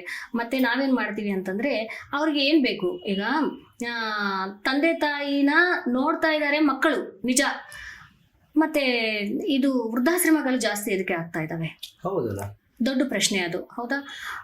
ಚಿಕ್ಕವರಿಂದ ನಮ್ಮ ತಂದೆ ತಾಯಿ ಬೆಳೆಸಿರೋರೇ ನಾವು. ನಿಜ. ಈಗ ಕೂಡ ನಾವು ತಂದೆ ತಾಯಿನೇ. ಹೌದಾ? ನೆಕ್ಸ್ಟ್ ನಮ್ದು ಕೂಡ ಅದೇ ಪೊಸಿಷನ್ ಅಲ್ವಾ, ಸೀನಿಯರ್ ಸಿಟಿಜನ್. ನಾವು ಕೂಡ ಸೀನಿಯರ್ ಸಿಟಿಜನ್ ಪ್ಲೇಸ್ಗೆ ನಾವು ಬರ್ತೀವಿ. ಸೊ ಅಲ್ಲಿ ಸಮಸ್ಯೆ ಸೀನಿಯರ್ ಸಿಟಿಜನ್ ಅಲ್ಲ, ಈಗಿರೋ ಗಂಡ ಹೆಂಡತಿನೂ ಅಲ್ಲ, ಸಮಸ್ಯೆ ದುಡ್ಡಿನ ಸಮಸ್ಯೆಯಿಂದ ಹೊರ ಎತ್ತವರನ್ನು ವೃದ್ಧಾಶ್ರಮಕ್ಕೆ ಹಾಕ್ತಾರೆ. ಯಾಕೆ ಅಂದ್ರೆ ಪ್ರತಿಯೊಬ್ಬರಿಗೆ ಒಂದು ಸಮಸ್ಯೆ. ನಾನು ಮಾತಾಡ್ತಿರೋದು below poverty line. So BPL ಫ್ಯಾಮಿಲಿನಲ್ಲಿ ಏನಾಗುತ್ತೆ ಅಂತಂದ್ರೆ, ಅವ್ರ ದುಡಿಮೆ ಅವರಿಗೆ ಸೆಟ್ ಆಗಲ್ಲ. ಸೊ ಈ ಮುದುಕರನ್ನ ನೋಡೋದು ಸಮಸ್ಯೆ ಆಗಲ್ಲ. ಬಟ್ ಈಗ ಯಾವ ಏಜಿಗೆ ನಮ್ಮ ಮನ ಪ್ರವರ್ತನೆ ಹೆಂಗಿರುತ್ತೋ, ಈಗ ಸ್ವಲ್ಪ ಒಂದು 60-70 ವರ್ಷ ಆದ್ಮೇಲೆ ಅವ್ರು ಚಿಕ್ಕ ಮಕ್ಕಳ ತರ ಆಡ್ತಾರೆ ಅಂತ ಹೇಳ್ತಾ ಇರ್ತೀವಿ. ಹೌದಾ? ಅವ್ರು ಚಿಕ್ಕ ಮಕ್ಕಳೇ, ಆ ವಯಸ್ಸಲ್ಲಿ ಅವ್ರು ಚಿಕ್ಕ ಮಕ್ಕಳೇ, ಬಟ್ ಅವ್ರನ್ನ ನಾವು ಬೈಯೋದಲ್ಲ. ಅದೇ ರೀತಿ ತಂದೆ ಆದ್ಮೇಲೆ ದುಡಿಮೆ ನಾನು ಮಾಡ್ಬೇಕು ಅಂತ ಅಂದಾಗ ಅವ್ರು ಯಾವ್ದನ್ನ ಆಲೋಚನೆ ಮಾಡ್ತಾರೆ, ಒಬ್ಬ ಮಗ ನನ್ನ ಹೆಂಡತಿ, ನನ್ನ ಮಕ್ಕಳು, ಆಮೇಲೆ ತಾಯಿ ಹತ್ರ ಹೋಗ್ತಾರ ಅವರು. ಹೌದಾ ಇಲ್ಲ? ಅದು ಡಿಫರೆನ್ಸ್. ನನ್ನ ಉದ್ದೇಶ ಏನಂದ್ರೆ, ಅವನು ತಾಯಿನ ಆಲೋಚನೆ ಮಾಡ್ತಾ ಇಲ್ಲ ಅಂತಲ್ಲ. ಹೌದಾ? ಫಸ್ಟ್ ಹೆಂಡತಿನ ಆಲೋಚನೆ ಮಾಡ್ತಾನೆ, ಆಮೇಲೆ ಮಕ್ಕಳನ್ನ ಆಲೋಚನೆ ಮಾಡ್ತಾನೆ. ತಾಯಿ ಅನ್ನೋದು ಒಂದು ಭರವಸೆ ಅವರಿಗೆ. ಲಾಸ್ಟ್ಗೆ ಇದಕ್ಕೆ ಆಲೋಚನೆ ಮಾಡ್ತಾರೆ, ನಮ್ಮಮ್ಮ ಕೂಡ ಇದ್ದಾರೆ ಅಂತಂದ್ರೆ ಅವ್ರ ದೃಷ್ಟಿಯಲ್ಲಿ ಅವರು ದೊಡ್ಡವರು ಅನ್ನೋದು. ಬಟ್ ಇಲ್ಲಿ ಇನ್ಬ್ಯಾಲೆನ್ಸ್ ಎಲ್ಲಿ ಆಗ್ತಾ ಇದೆ ಅಂತಂದ್ರೆ, ಎಲ್ಲಾನು ಆಲೋಚನೆ ಇದ್ರೂ ಕೂಡ ಬರುವಂತ ದುಡ್ಡು ಅವ್ರಿಗೆ ಸರಿ ಆಗ್ತಾ ಇಲ್ಲ. ಒಂದು ಪ್ರತಿಯೊಬ್ಬರಿಗೆ ಕೂಡ ಒಂದು ಕೌನ್ಸಿಲಿಂಗ್ ಅನ್ನೋದು ಬೇಕು. ಅದನ್ನ ಕಲಿಸಿದ್ರೆ ಸಮಾಜದಲ್ಲಿ ಈ ವೃದ್ಧರದ್ದು ಏನಿದೆ ಸಮಸ್ಯೆ ಬಗೆಹರ್ತತೆ ಅನ್ನೋದು ನನ್ನ ಒಂದು ಉದ್ದೇಶ. ಸೊ ನಾನು ಮನೆಗೆ ಹೋಗಿದ್ವಿ, ಎಲ್ಲಾರನ್ನ ಕೇಳಿದ್ವಿ, ಮಕ್ಕಳನ್ನ ಕೇಳಿದ್ವಿ, ಈ ರೀತಿ ಅವ್ರನ್ನ ನಾವು ಕರ್ಕೊಂಡೋಗಿ ಆಶ್ರಮದಲ್ಲಿ ಇಡಲ್ಲ. ಸೊ ಅವ್ರಿಗೆ ಅಂತ ಒಂದು ವಾತಾವರಣ ಸೃಷ್ಟಿ ಮಾಡ್ತೀವಿ, ನಾವೆಲ್ಲ ಕರ್ಕೊಂಡೋಗಲ್ಲ. ಅವ್ರಿಗೆ ಅಂತ ಒಂದು ನಿಮ್ಮ ಐಡಿಯಾಲಜಿ ಏನಿದೆ, ಇವ್ರುಗಳಿಗೆ ಏನ್ ಮಾಡ್ಬೇಕು ಅಂತ ನಿಮ್ಮ ನಾವೇನ್ ಉದ್ದೇಶ? ಮಾಡ್ತಾ ಇದ್ವಿ ಅಂತಂದ್ರೆ ಫಸ್ಟ್ದು ಅವರು ಆರೋಗ್ಯವಾಗಿರ್ಬೇಕು. ಒಂದೇ ಕಡೆ ಕುತ್ಕೊಂಡ್ರೆ ನರಗಳ ಪ್ರಾಬ್ಲಮ್ ಬರುತ್ತೆ, ಹೌದಾ? ಅವ್ರು ಕೂಡ ಎಂಟರ್ಟೈನ್ ಆಗ್ಬೇಕು. ನಿಜ. ಸೊ ಪ್ರತಿಯೊಬ್ಬರಿಗೆ ಅವ್ರ ಕಷ್ಟ ಅನ್ನೋದು ಹೇಳ್ಕೋಬೇಕು. ಫ್ರೆಂಡ್ಶಿಪ್ ಬೇಕು. ಯಾವುದೇ ಆಗ್ಲಿ ಫ್ರೆಂಡ್ಸ್ಗೆ ಹೇಳ್ಕೊಡೋಷ್ಟು ಗಂಡಗ್ ಕೂಡ ಹೇಳಲ್ಲ. ನಿಜ. ಸೊ ಅವ್ರಿಗೆ ಕೂಡ ಒಂದು ಫ್ರೆಂಡ್ಶಿಪ್ ಅನ್ನೋದು ಬೇಕು. ಸೊ ಆ ವಾತಾವರಣ ಬರಬೇಕು ಅಂತಂದ್ರೆ ಒಂದು ಸಂಘಟನೆ ಕಟ್ಟಬೇಕು ಅಂತ ಒಂದು 200 ಜನನ ನಾವು ಮಾಡಿದೀವಿ. ಸೊ ಅವ್ರಿಗೆ ಏನ್ ಮಾಡ್ತಾ ಇದ್ವಿ ಅಂದ್ರೆ ಯೋಗ ಪ್ರಾಕ್ಟೀಸ್ ಮಾಡಿಸ್ತಾ ಇದ್ವಿ. ಎವ್ರಿ ಮಂಡೇ ಯೋಗ ಕ್ಲಾಸ್ ಇರುತ್ತೆ. ಅವ್ರ ಮನೆಗೆ ಹೋಗಿ ಅವೆಲ್ಲ ಮಾಡ್ತಾ ಇರ್ತಾರೆ. ಸುಮ್ಮನೆ ಕುತ್ಕೊಂಡಾಗ ಕೈ ಕಾಲು ಅನ್ನೋದು, ಎದ್ದು ನಡೆಯೋದು, ಪ್ರಾಣಾಯಾಮ ಮಾಡೋದು ಅವೆಲ್ಲ ನಾವು ಹೇಳ್ಕೊಟ್ಟಿವಿ. ಪ್ರತಿದಿನ ಅವ್ರು ಮಾಡ್ಕೊಂತ ಇರ್ತೀವಿ. ಮತ್ತೆ ಎವ್ರಿ ಮಂಡೇ ನಮ್ಮ ಇದಕ್ಕೆ ಬರ್ತಾರೆ, ಮಾಡ್ತಾರೆ. ಸೊ ಅದು ಮಂಡೇ ಆಗುವಂಥದ್ದು. ಎವ್ರಿ ಥರ್ಸ್ಡೇ ಏನ್ ಮಾಡ್ತೀವಿ, ಪೌಷ್ಟಿಕ ಆಹಾರ ಅಂತ ಕೊಡ್ತೀವಿ ಅವರಿಗೆ. ಸೊ ಪೌಷ್ಟಿಕ ಆಹಾರದಲ್ಲಿ ಸ್ಪ್ರೌಟ್ಸ್ ಆಗಿರ್ಬೋದು, ಎಗ್ ಆಗಿರ್ಬೋದು, ಸ್ವಲ್ಪ ಜನಕ್ಕೆ ಶುಗರ್ ಇರುತ್ತೆ, ಅದನ್ನ ಬ್ಯಾಲೆನ್ಸ್ ಮಾಡಕ್ಕೆ ರಾಗಿ ಮಾಲ್ಟ್ ಅಲ್ಲಿ ಅವರು ಸಾಲ್ಟ್ ಬೇಕಾ ಸಾಲ್ಟ್ ಹಾಕ್ತಿವಿ, ಶುಗರ್ ಬೇಕಾ ಶುಗರ್ ಹಾಕಿ, ಬೆಲ್ಲ ಬೇಕಾ ಅದು ಹಾಕ್ತಿವಿ. ಸೊ ಈ ರೀತಿ ಇದು ಕೊಡ್ತೀವಿ, ಏನು ಪೌಷ್ಟಿಕ ಆಹಾರ ಒಂದು ಕೊಡ್ತಾ ಇದ್ವಿ. ಇದೆಲ್ಲ ಆಯ್ತು. ಅವ್ರಿಗೆ ಅಂತ ಒಂದು ಸ್ಕಿಲ್ ಕಲಿಸ್ತೀವಿ. ಅಂದ್ರೆ ಏನು, ಒಂದು ಕೌಶಲ್ಯ. ಅವರು ಮುದುಕರು ಏನ್ ಮಾಡ್ತಾರೆ, ಹೌದಾ? ಸೊ ಅವ್ರಿಗೆ ಏನು ಬೇಕು ಅದನ್ನ ನಾವೀಗ ಕಲಿಸ್ತಾ ಇದೀವಿ. ಬತ್ತಿ ಕಾಟನ್ ಕೈ ಕೊಟ್ರೆ ಬತ್ತಿ ಯಾರಿಗೆ ಮಾಡಕ್ ಬರಲ್ಲ, ಬರುತ್ತೆ, ಈಸಿ ಮಾಡ್ತಾರೆ. ಹಿಂಗ ಅನ್ನೋದು ಇಟ್ಬಿಡೋದು, ಹೌದಾ? ಅವ್ರಿಗೊಂದು ಕವರ್ ಕೊಟ್ಟಿರ್ತೀವಿ. ಅವ್ರು ಮಾಡಿರುವಂತದ್ದು ಅದರಲ್ಲಿ ಹಾಕ್ತಾರೆ. ಇಷ್ಟು ಅಂತ ಹಾಕ್ರಿ ಅಂತ ಹೇಳಿರ್ತೀವಿ. ಒಂದು 50 ಹಾಕ್ರಿ, ಅದಕ್ಕೆ ಇಷ್ಟು 20, 30 ಅವ್ರಿಗೆ ಪ್ರೈಸ್ ಇರ್ತದೆ. ಆ ದುಡ್ಡನ್ನ ಅವ್ರಿಗೆ ಕೊಡ್ತೀವಿ. ಇವರು ಕೊಟ್ಟಿರುವಂತ ಏನು ನಮ್ಗೆ ಕೊಟ್ಟಿರ್ತಾರೆ, ಪ್ಯಾಕ್ ಮಾಡಿ ಕೊಟ್ಟಿರ್ತಾರಲ್ಲ, ಅದನ್ನ ನಾವು ಮಾರಾಟಕ್ಕೆ ಇಡ್ತೀವಿ. ಎಕ್ಸಿಬಿಷನ್ ಅಂತ ಮಾಡ್ತೀವಿ. ಸೊ ನಮ್ಮ NGOದಲ್ಲಿ ಇವು ಇರ್ತಾರೆ, ಏನು ನಮ್ಮ ಟ್ರೈನಿಂಗ್ಸ್ ಕೊಟ್ಟಿರ್ತೀವಲ್ಲ, ನಾವು ನಬಾರ್ಡ್ ಕೆಳಗಡೆ ಜಾಸ್ತಿ ಪ್ರಾಜೆಕ್ಟ್ಸ್ ಮಾಡಿದ್ವಿ. ಸೊ ಅದರಲ್ಲಿ ಮಾರ್ಕೆಟಿಂಗ್ ಮಾಡ್ಲೇಬೇಕು ಅನ್ನೋದು ಒಂದು ರೂಲ್ ಇರುತ್ತೆ. ಯಾರು ತರಬೇತಿ ತಗೊಂಡಿದಾರೋ ಸೊ ಅವ್ರಿಗೆ ನಾವು ಮಾರ್ಕೆಟಿಂಗ್ ಕೊಡ್ಬೇಕು. ಅದರಲ್ಲಿ ಇದನ್ನ ಕೂಡ ಬತ್ತಿ, ಕರ್ಪೂರ, ಆಮೇಲೆ ಅಗರಬತ್ತಿ. ಅವರು ಅಗರಬತ್ತಿ ಆಲ್ರೆಡಿ ಮಾಡಿರೋ ತಗೊಂಡ್ಬರ್ತೀವಿ, ಚಿಕ್ಕದು ಅವ್ರು ಮಾಡಷ್ಟು. ಸೊ ಈಗ ನಿಮ್ಗೆ ಇನ್ನೊಂದು ತಿಳಿಸ್ತೀನಿ. ಅದರಲ್ಲಿ ಸ್ವಲ್ಪ ಜನ ಗೆಟ್ಟಿ ಜನ ಇದ್ದಾರೆ, ಅಂದ್ರೆ ಅಡ್ಡಾಡ್ತಾರೆ, ಹೊಲದಲ್ಲಿ ಕೆಲಸ ಮಾಡಿರೋರು ಇದ್ದಾರೆ. ಸೊ ನಾವು ಅನ್ಕೊಂತಿರೋದು ಈಗ ನೆಕ್ಸ್ಟ್ ಪ್ಲಾನ್ ಏನಿದೆ ಅಂತಂದ್ರೆ, ಬ್ಯಾಗ್ಸ್ ಅಲ್ಲಿ ಮಣ್ಣು ಹಾಕಿ ಆರ್ಗಾನಿಕ್ ವೆಜಿಟೇಬಲ್ಸ್ ಅವರಿಂದ ಬೆಳೆಸಬೇಕು ಅನ್ನೋದು. ಅದರಲ್ಲಿ ಅವ್ರು ಏನೂ ಮಾಡಂಗಿಲ್ಲ, ಬಟ್ ನಾವೇ ಎಲ್ಲ ಕಷ್ಟಪಟ್ಟು ಎಲ್ಲ ಹಾಕ್ತಿವಿ. ಬೀಜ ಹಾಕಿ, ದಿನ ನೀರ್ ಹಾಕಿ, ಅದು ಬಂದಿರೋದನ್ನ ತೆಗೆದು ಪ್ಯಾಕ್ ಮಾಡ್ತಾರೆ ಅಷ್ಟೇನೆ. ಅದನ್ನ ನಾವು ಮಾರಾಟಕ್ಕೆ ಇಡ್ತೀವಿ. ಆರ್ಗಾನಿಕ್ ಈಗ ಬೇಕು ವೆಜಿಟೇಬಲ್ಸ್ ಅನ್ನೋದು ಅವ್ರಿಗೆ ಜಾಸ್ತಿ ಇಂಟ್ರೆಸ್ಟ್ ಇರೋದು. ಅವ್ರ ಕೇಳಿದ್ವಿ, ನಾವು ವೆಜಿಟೇಬಲ್ಸ್ ಬೆಳೆಸ್ತೀವಿ ಅಂತ ಅಂದ್ರು. ಸರಿ, ಆರ್ಗಾನಿಕ್ ಪ್ಲಾನ್ ಮಾಡೋಣ ಅಂತ. ಅದಕ್ಕೆ ಅಂತ ಡೋನರ್ಸ್ ಬಂದಿದ್ದಾರೆ, ಬ್ಯಾಗ್ಸ್ ಕೊಡ್ತಾ ಇದ್ದಾರೆ. ಸೊ ಬೀಜ ಕೊಡೋರು ಬಂದಿದ್ದಾರೆ. ಸೊ ಈಗ ನೆಕ್ಸ್ಟ್ ಅದು ಮಾಡ್ತಾರೆ. ಸೊ ಅದಕ್ಕೇನ್ ಆ ವಾತಾವರಣ ಹೆಂಗಿರುತ್ತೆ ಅಂದ್ರೆ, ಅವ್ರು ಬಂದಾಗ ಅದು ನಗೋದು, ಅವ್ರು ಕೇಳೋದು ನಮ್ಮನ್ನ, ತುಂಬಾ ಸಂತೋಷ ಆಗುತ್ತೆ. ನಿಜಕ್ಕೂ ಇವಿಷ್ಟೆಲ್ಲ ಮಾಡುವ ಮೊದಲೇ ನಿಮ್ಮ ರಾಜಕೀಯಕ್ಕೆ ನಿಮ್ಗೂ ಕನೆಕ್ಷನ್ ಹೇಗೆ ಹುಟ್ಟಿತು? ನಿಮ್ಗೆ ರಾಜಕೀಯದ ಹೇಗೆ ಕನೆಕ್ಷನ್ ಸ್ಟಾರ್ಟ್ ಆಯ್ತು? ಅಲ್ಲಿಂದ ನಿಮ್ಗಳು ನೋಡಿದ ಸಫಲತೆಗಳೇನೆಲ್ಲ ಇದೆ ನಿಮ್ಗೆ? ಇದೆ. ಏನಂದ್ರೆ, ಈಗ ನಾನು ಫಸ್ಟ್ ನಮ್ಮ ಸಂಸ್ಥೆ ಕಟ್ಟಿದ್ದೀನಿ ಅಂತ ಹೇಳಿದೆ. ಸಂಸ್ಥೆ ಇನಾಗ್ರೇಷನ್ ಮಾಡಿದ್ದೆ ನಮ್ಗೆ ಶ್ರೀರಾಮುಲು ಅನ್ನೋರು. ಅವಾಗಿಂದಾನೇ ನಾನು ಬಿಜೆಪಿಗೆ ಬಂದ್ಬಿಟ್ಟೆ. ಅಂದ್ರೆ ಯಾವಾಗ ನಮ್ದು ಇನಾಗ್ರೇಷನ್ ನಮ್ಮ ಶ್ರೀರಾಮುಲನ್ನ ಮಾಡಿದ್ದಾರೆ, ಸೊ ಅವಾಗಿಂದ ನಾನು ಬಿಜೆಪಿನಲ್ಲಿ ಡಿಸ್ಟ್ರಿಕ್ಟ್ ಜನರಲ್ ಸೆಕ್ರೆಟರಿ ಆಗಿ ಆಯ್ಕೆ ಮಾಡಿದ್ದಾರೆ. ಅದರಿಂದ ನಾನು ರಾಜಕೀಯದಲ್ಲಿ ಎಲ್ಲ ತಿರುಗಾಡಿದೆ. ಆಮೇಲೆ ಮತ್ತೆ ಈಗ NGO ಫೀಲ್ಡ್ ಅಲ್ಲಿ ರನ್ ಮಾಡ್ತಾ ಇದ್ದೀನಿ. ನಿಜಕ್ಕೂ ರಾಮುಲು ಅಣ್ಣ ಅವರು ಬಹಳಷ್ಟು ಒಳ್ಳೆ ಕಾರ್ಯಗಳು ಮಾಡ್ಕೊಂಡ್ ಬರ್ತಾ ಇದ್ದಾರೆ. ಇಲ್ಲಿ ನಮ್ಗೆ ಇನ್ನೊಬ್ರು ನಾನು ನಿಮ್ಗೆ ಇನ್ನೊಂದು ಹೇಳ್ಬೇಕು. ಆಸ್ ಎ ಸಿಂಗಲ್ ಲೇಡಿ ನನಗೆ ಸಫರ್ಸ್ ಜಾಸ್ತಿ ಆಗಿದಾವೆ. ನಾನು ಈಗಲೇ ಹೇಳಿದೆ. ಏನದು, ನಿಮ್ಮ ಜೀವನದಲ್ಲಿ ನಡೆದ ವೈಫಲ್ಯಗಳು ಏನಿದಾವೆ? ಅದೇ ನಮ್ಮ ಮನೆಯವ್ರಿಗೆ ಹೆಲ್ತ್ ಇಶ್ಯೂಸ್ ಬಂದಾಗ, ಫೈನಾನ್ಷಿಯಲಿ ಸಪೋರ್ಟ್ ಇಲ್ಲದೆ ಇರುವಾಗ, ನಮ್ಮ ಅಣ್ಣನಾಗ್ಲಿ, ನಮ್ಮ ತವ್ರ ಮನೇಲಿ ಯಾರ ನಾವು ದುಡ್ಡು ಕೇಳ್ತಾ ಇರ್ಲಿಲ್ಲ. ಅವ್ರಿಗೆ ಹೇಳ್ತಾನೂ ಇರ್ಲಿಲ್ಲ. ಹೇಳಿದ್ರೆ ಹಾಕ್ತಾ ಇರ್ತಾರೆ, ಬಟ್ ಎಷ್ಟು ಸರಿ ಅಂತ ಕೇಳ್ತೀವಿ. ಬಟ್ ನಾನು ಹೌದಲ್ಲ, ನಾನು ಬ್ಯಾಗ್ಸ್ ಕೂಡ ಹೊಲ್ದು ಸೇಲ್ ಮಾಡಿದ್ದೀನಿ. ಟೈಲರಿಂಗ್ ಬರ್ತಿತ್ತು ನನಗೆ, ಬ್ಯಾಗ್ಸ್ ಸೇಲ್ ಮಾಡಿದ್ದೀನಿ. ಮತ್ತೆ ಶಾಪ್ಸ್ ಇಟ್ಟಿದ್ದೀನಿ. ಬಳ್ಳಾರಿಯಲ್ಲಿ ಒಂದು 5 ಶಾಪ್ ಇಟ್ಟಿದ್ದೀನಿ. 5 ಶಾಪ್ ಅಲ್ಲಿ ಕೂಡ ಹೈದರಾಬಾದ್ಗೆ ಹೋಗಿ ತಗೊಂಡ್ ಬರ್ತಿದ್ದೆ. ಶಾಪ್ ಇಟ್ಟು ಅದ್ರ ಕೂಡ ಸೇಲ್ ಮಾಡಿ ಮನೆ ಇದು ಮಾಡಿದ್ದೀನಿ. ಆಮೇಲೆ ಒಂದು ಕಡೆ NGOನು ಮೇಂಟೈನ್ ಮಾಡ್ತಿದ್ದೆ, ಒಂದು ಕಡೆ ಟ್ರೈನಿಂಗ್ಸ್ ಕೊಡ್ತಾ ಇದ್ದೆ, ಒಂದು ಕಡೆ ನಂದೇ ಅಂತ ಪರ್ಸನ್. ಈಗ NGO ಫೀಲ್ಡ್ ಅಲ್ಲಿ ನಮ್ಗೆ ದುಡ್ಡು ಬರಲ್ಲ, ಓನ್ಲಿ ಸರ್ವಿಸ್. ಮತ್ತೆ ಮನೆ ನಡೆಸ್ಬೇಕಂದ್ರೆ ದುಡ್ಡು ಬೇಕಲ್ಲ. ಸೊ ಅದಕ್ಕೋಸ್ಕರ ನಾನು ಬ್ಯಾಗ್ಸ್ ಹೊಲಿತಿದ್ದೆ. ಸೊ ಮತ್ತೆ ಮಾರ್ಕೆಟಿಂಗು ಮಾಡ್ಕೊಂತಿದ್ದೆ.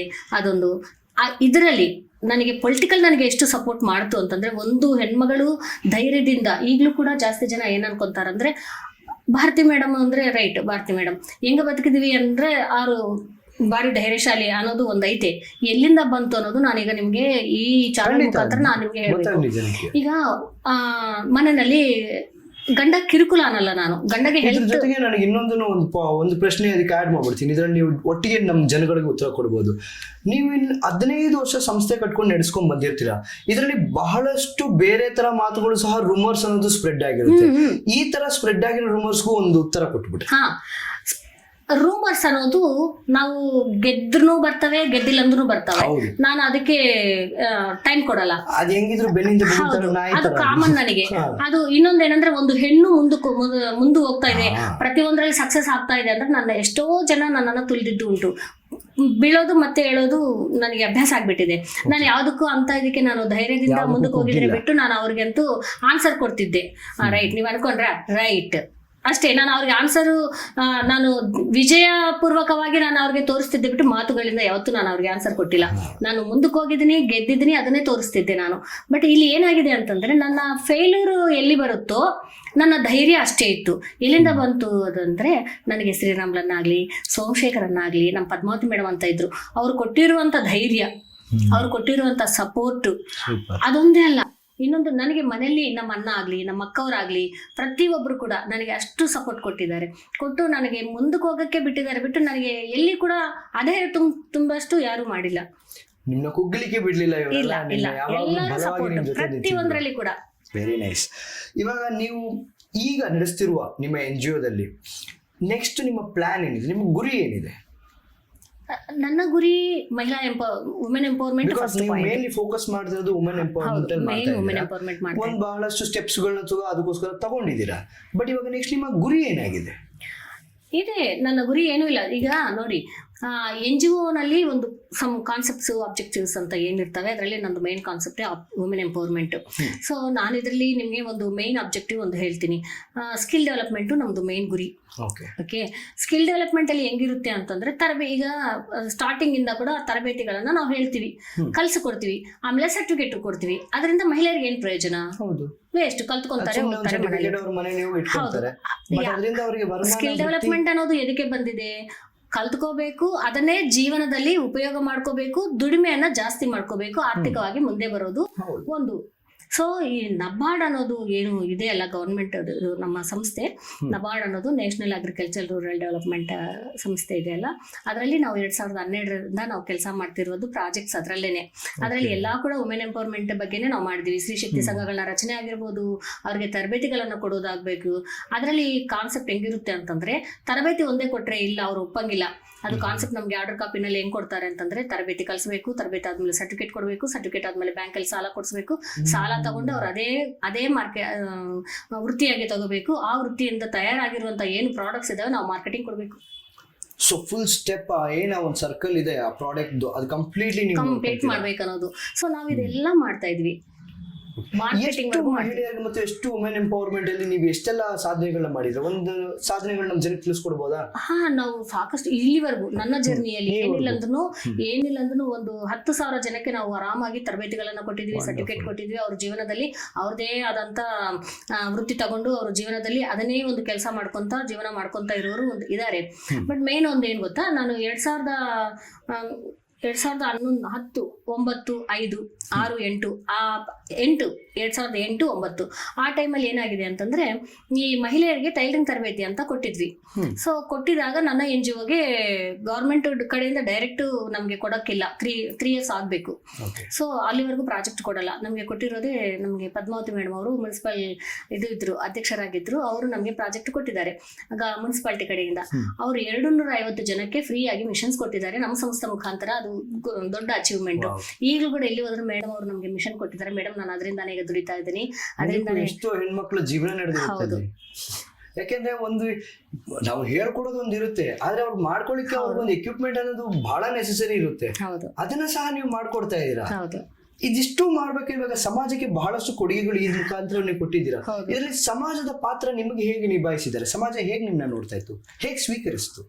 ಸಮಾಜ ಯಾಕೆ ಈಗ ಇಲ್ಲಿ ಏನಾಗ್ತಾ ಇದೆ ಅಂದ್ರೆ, ಬೆಸ್ಟ್ ಪಾಯಿಂಟ್ ಏನು ಕ್ಲಾಸ್ ಹೇಳ್ತಾರೆ, ಪ್ರತಿಯೊಬ್ರು ಮಾಡ್ತಾರೆ. ನನ್ನ ಮನೆ ಹತ್ರ ಟೈಲರಿಂಗ್ ಕಳಿಸ್ತಾರೆ ಮೇಡಮ್, ನಾವು 500 ಕೊಟ್ಟು ಹೋಗ್ತಾ ಇದ್ವಿ. ಓಕೆ, ಇವ್ರು ಏನ್ ಮಾಡ್ತಾರೆ, ಗವರ್ಮೆಂಟ್ ಅವ್ರು ಏನ್ ಮಾಡ್ತಾರೆ ಅಂದ್ರೆ, ನಬಾರ್ಡ್ ಕಡೆಯಿಂದ ಮಾಡಿರುವಾಗ ಊಟ ಅವರೇ ಕೊಡ್ತಾರೆ ಬೆಳಿಗ್ಗೆಯಿಂದ ಸಾಯಂಕಾಲವರೆಗೂ. ಅಲ್ಲೇ ಟ್ರೈನಿಂಗ್ ಪೀರಿಯಡ್ ಅಲ್ಲಿ ವಿತಿನ್ 15 days ಅಲ್ಲಿ ಹೋಗೋ ಬರೋ ಖರ್ಚು ಕೊಡ್ತಾರೆ. ಆಮೇಲೆ ಮಧ್ಯಾಹ್ನ ಊಟ ವ್ಯವಸ್ಥೆ ಇರುತ್ತೆ, ಮಧ್ಯದಲ್ಲಿ ಟೀ ಕಾಫಿ ಇರುತ್ತೆ, ಬಿಸ್ಕೆಟ್ ಇರುತ್ತೆ. ಇದೆಲ್ಲ ಮೆಟೀರಿಯಲ್ ಫ್ರೀ ಆಗಿ ಕೊಡ್ತಾರೆ. ಎಲ್ಲ ಡೆಡ್ ಎಂಡ್ ವರ್ಗೂ ಕೂಡ ಉಚಿತವಾಗಿ ಮಾಡುವಂಥದ್ದು. ಅವಾಗ ಖರ್ಚೇ ಇರ್ಲಾರ್ದಂಥವರೆಗೂ ಕಲ್ತುಕೊಂಡು ಜೀವನ ಮಾಡಿ ಈಗ ಕೂಡ ಅದೇ ವರ್ಕ್ ಮೇಲೆ ಬದುಕ್ತಾ ಇದ್ವಿ ಅಂತಂದ್ರೆ ಯಾರಾಗ್ಲಿ ಒಪ್ಪುತ್ತಾರೆ? ಹೌದಾ ಇಲ್ಲ?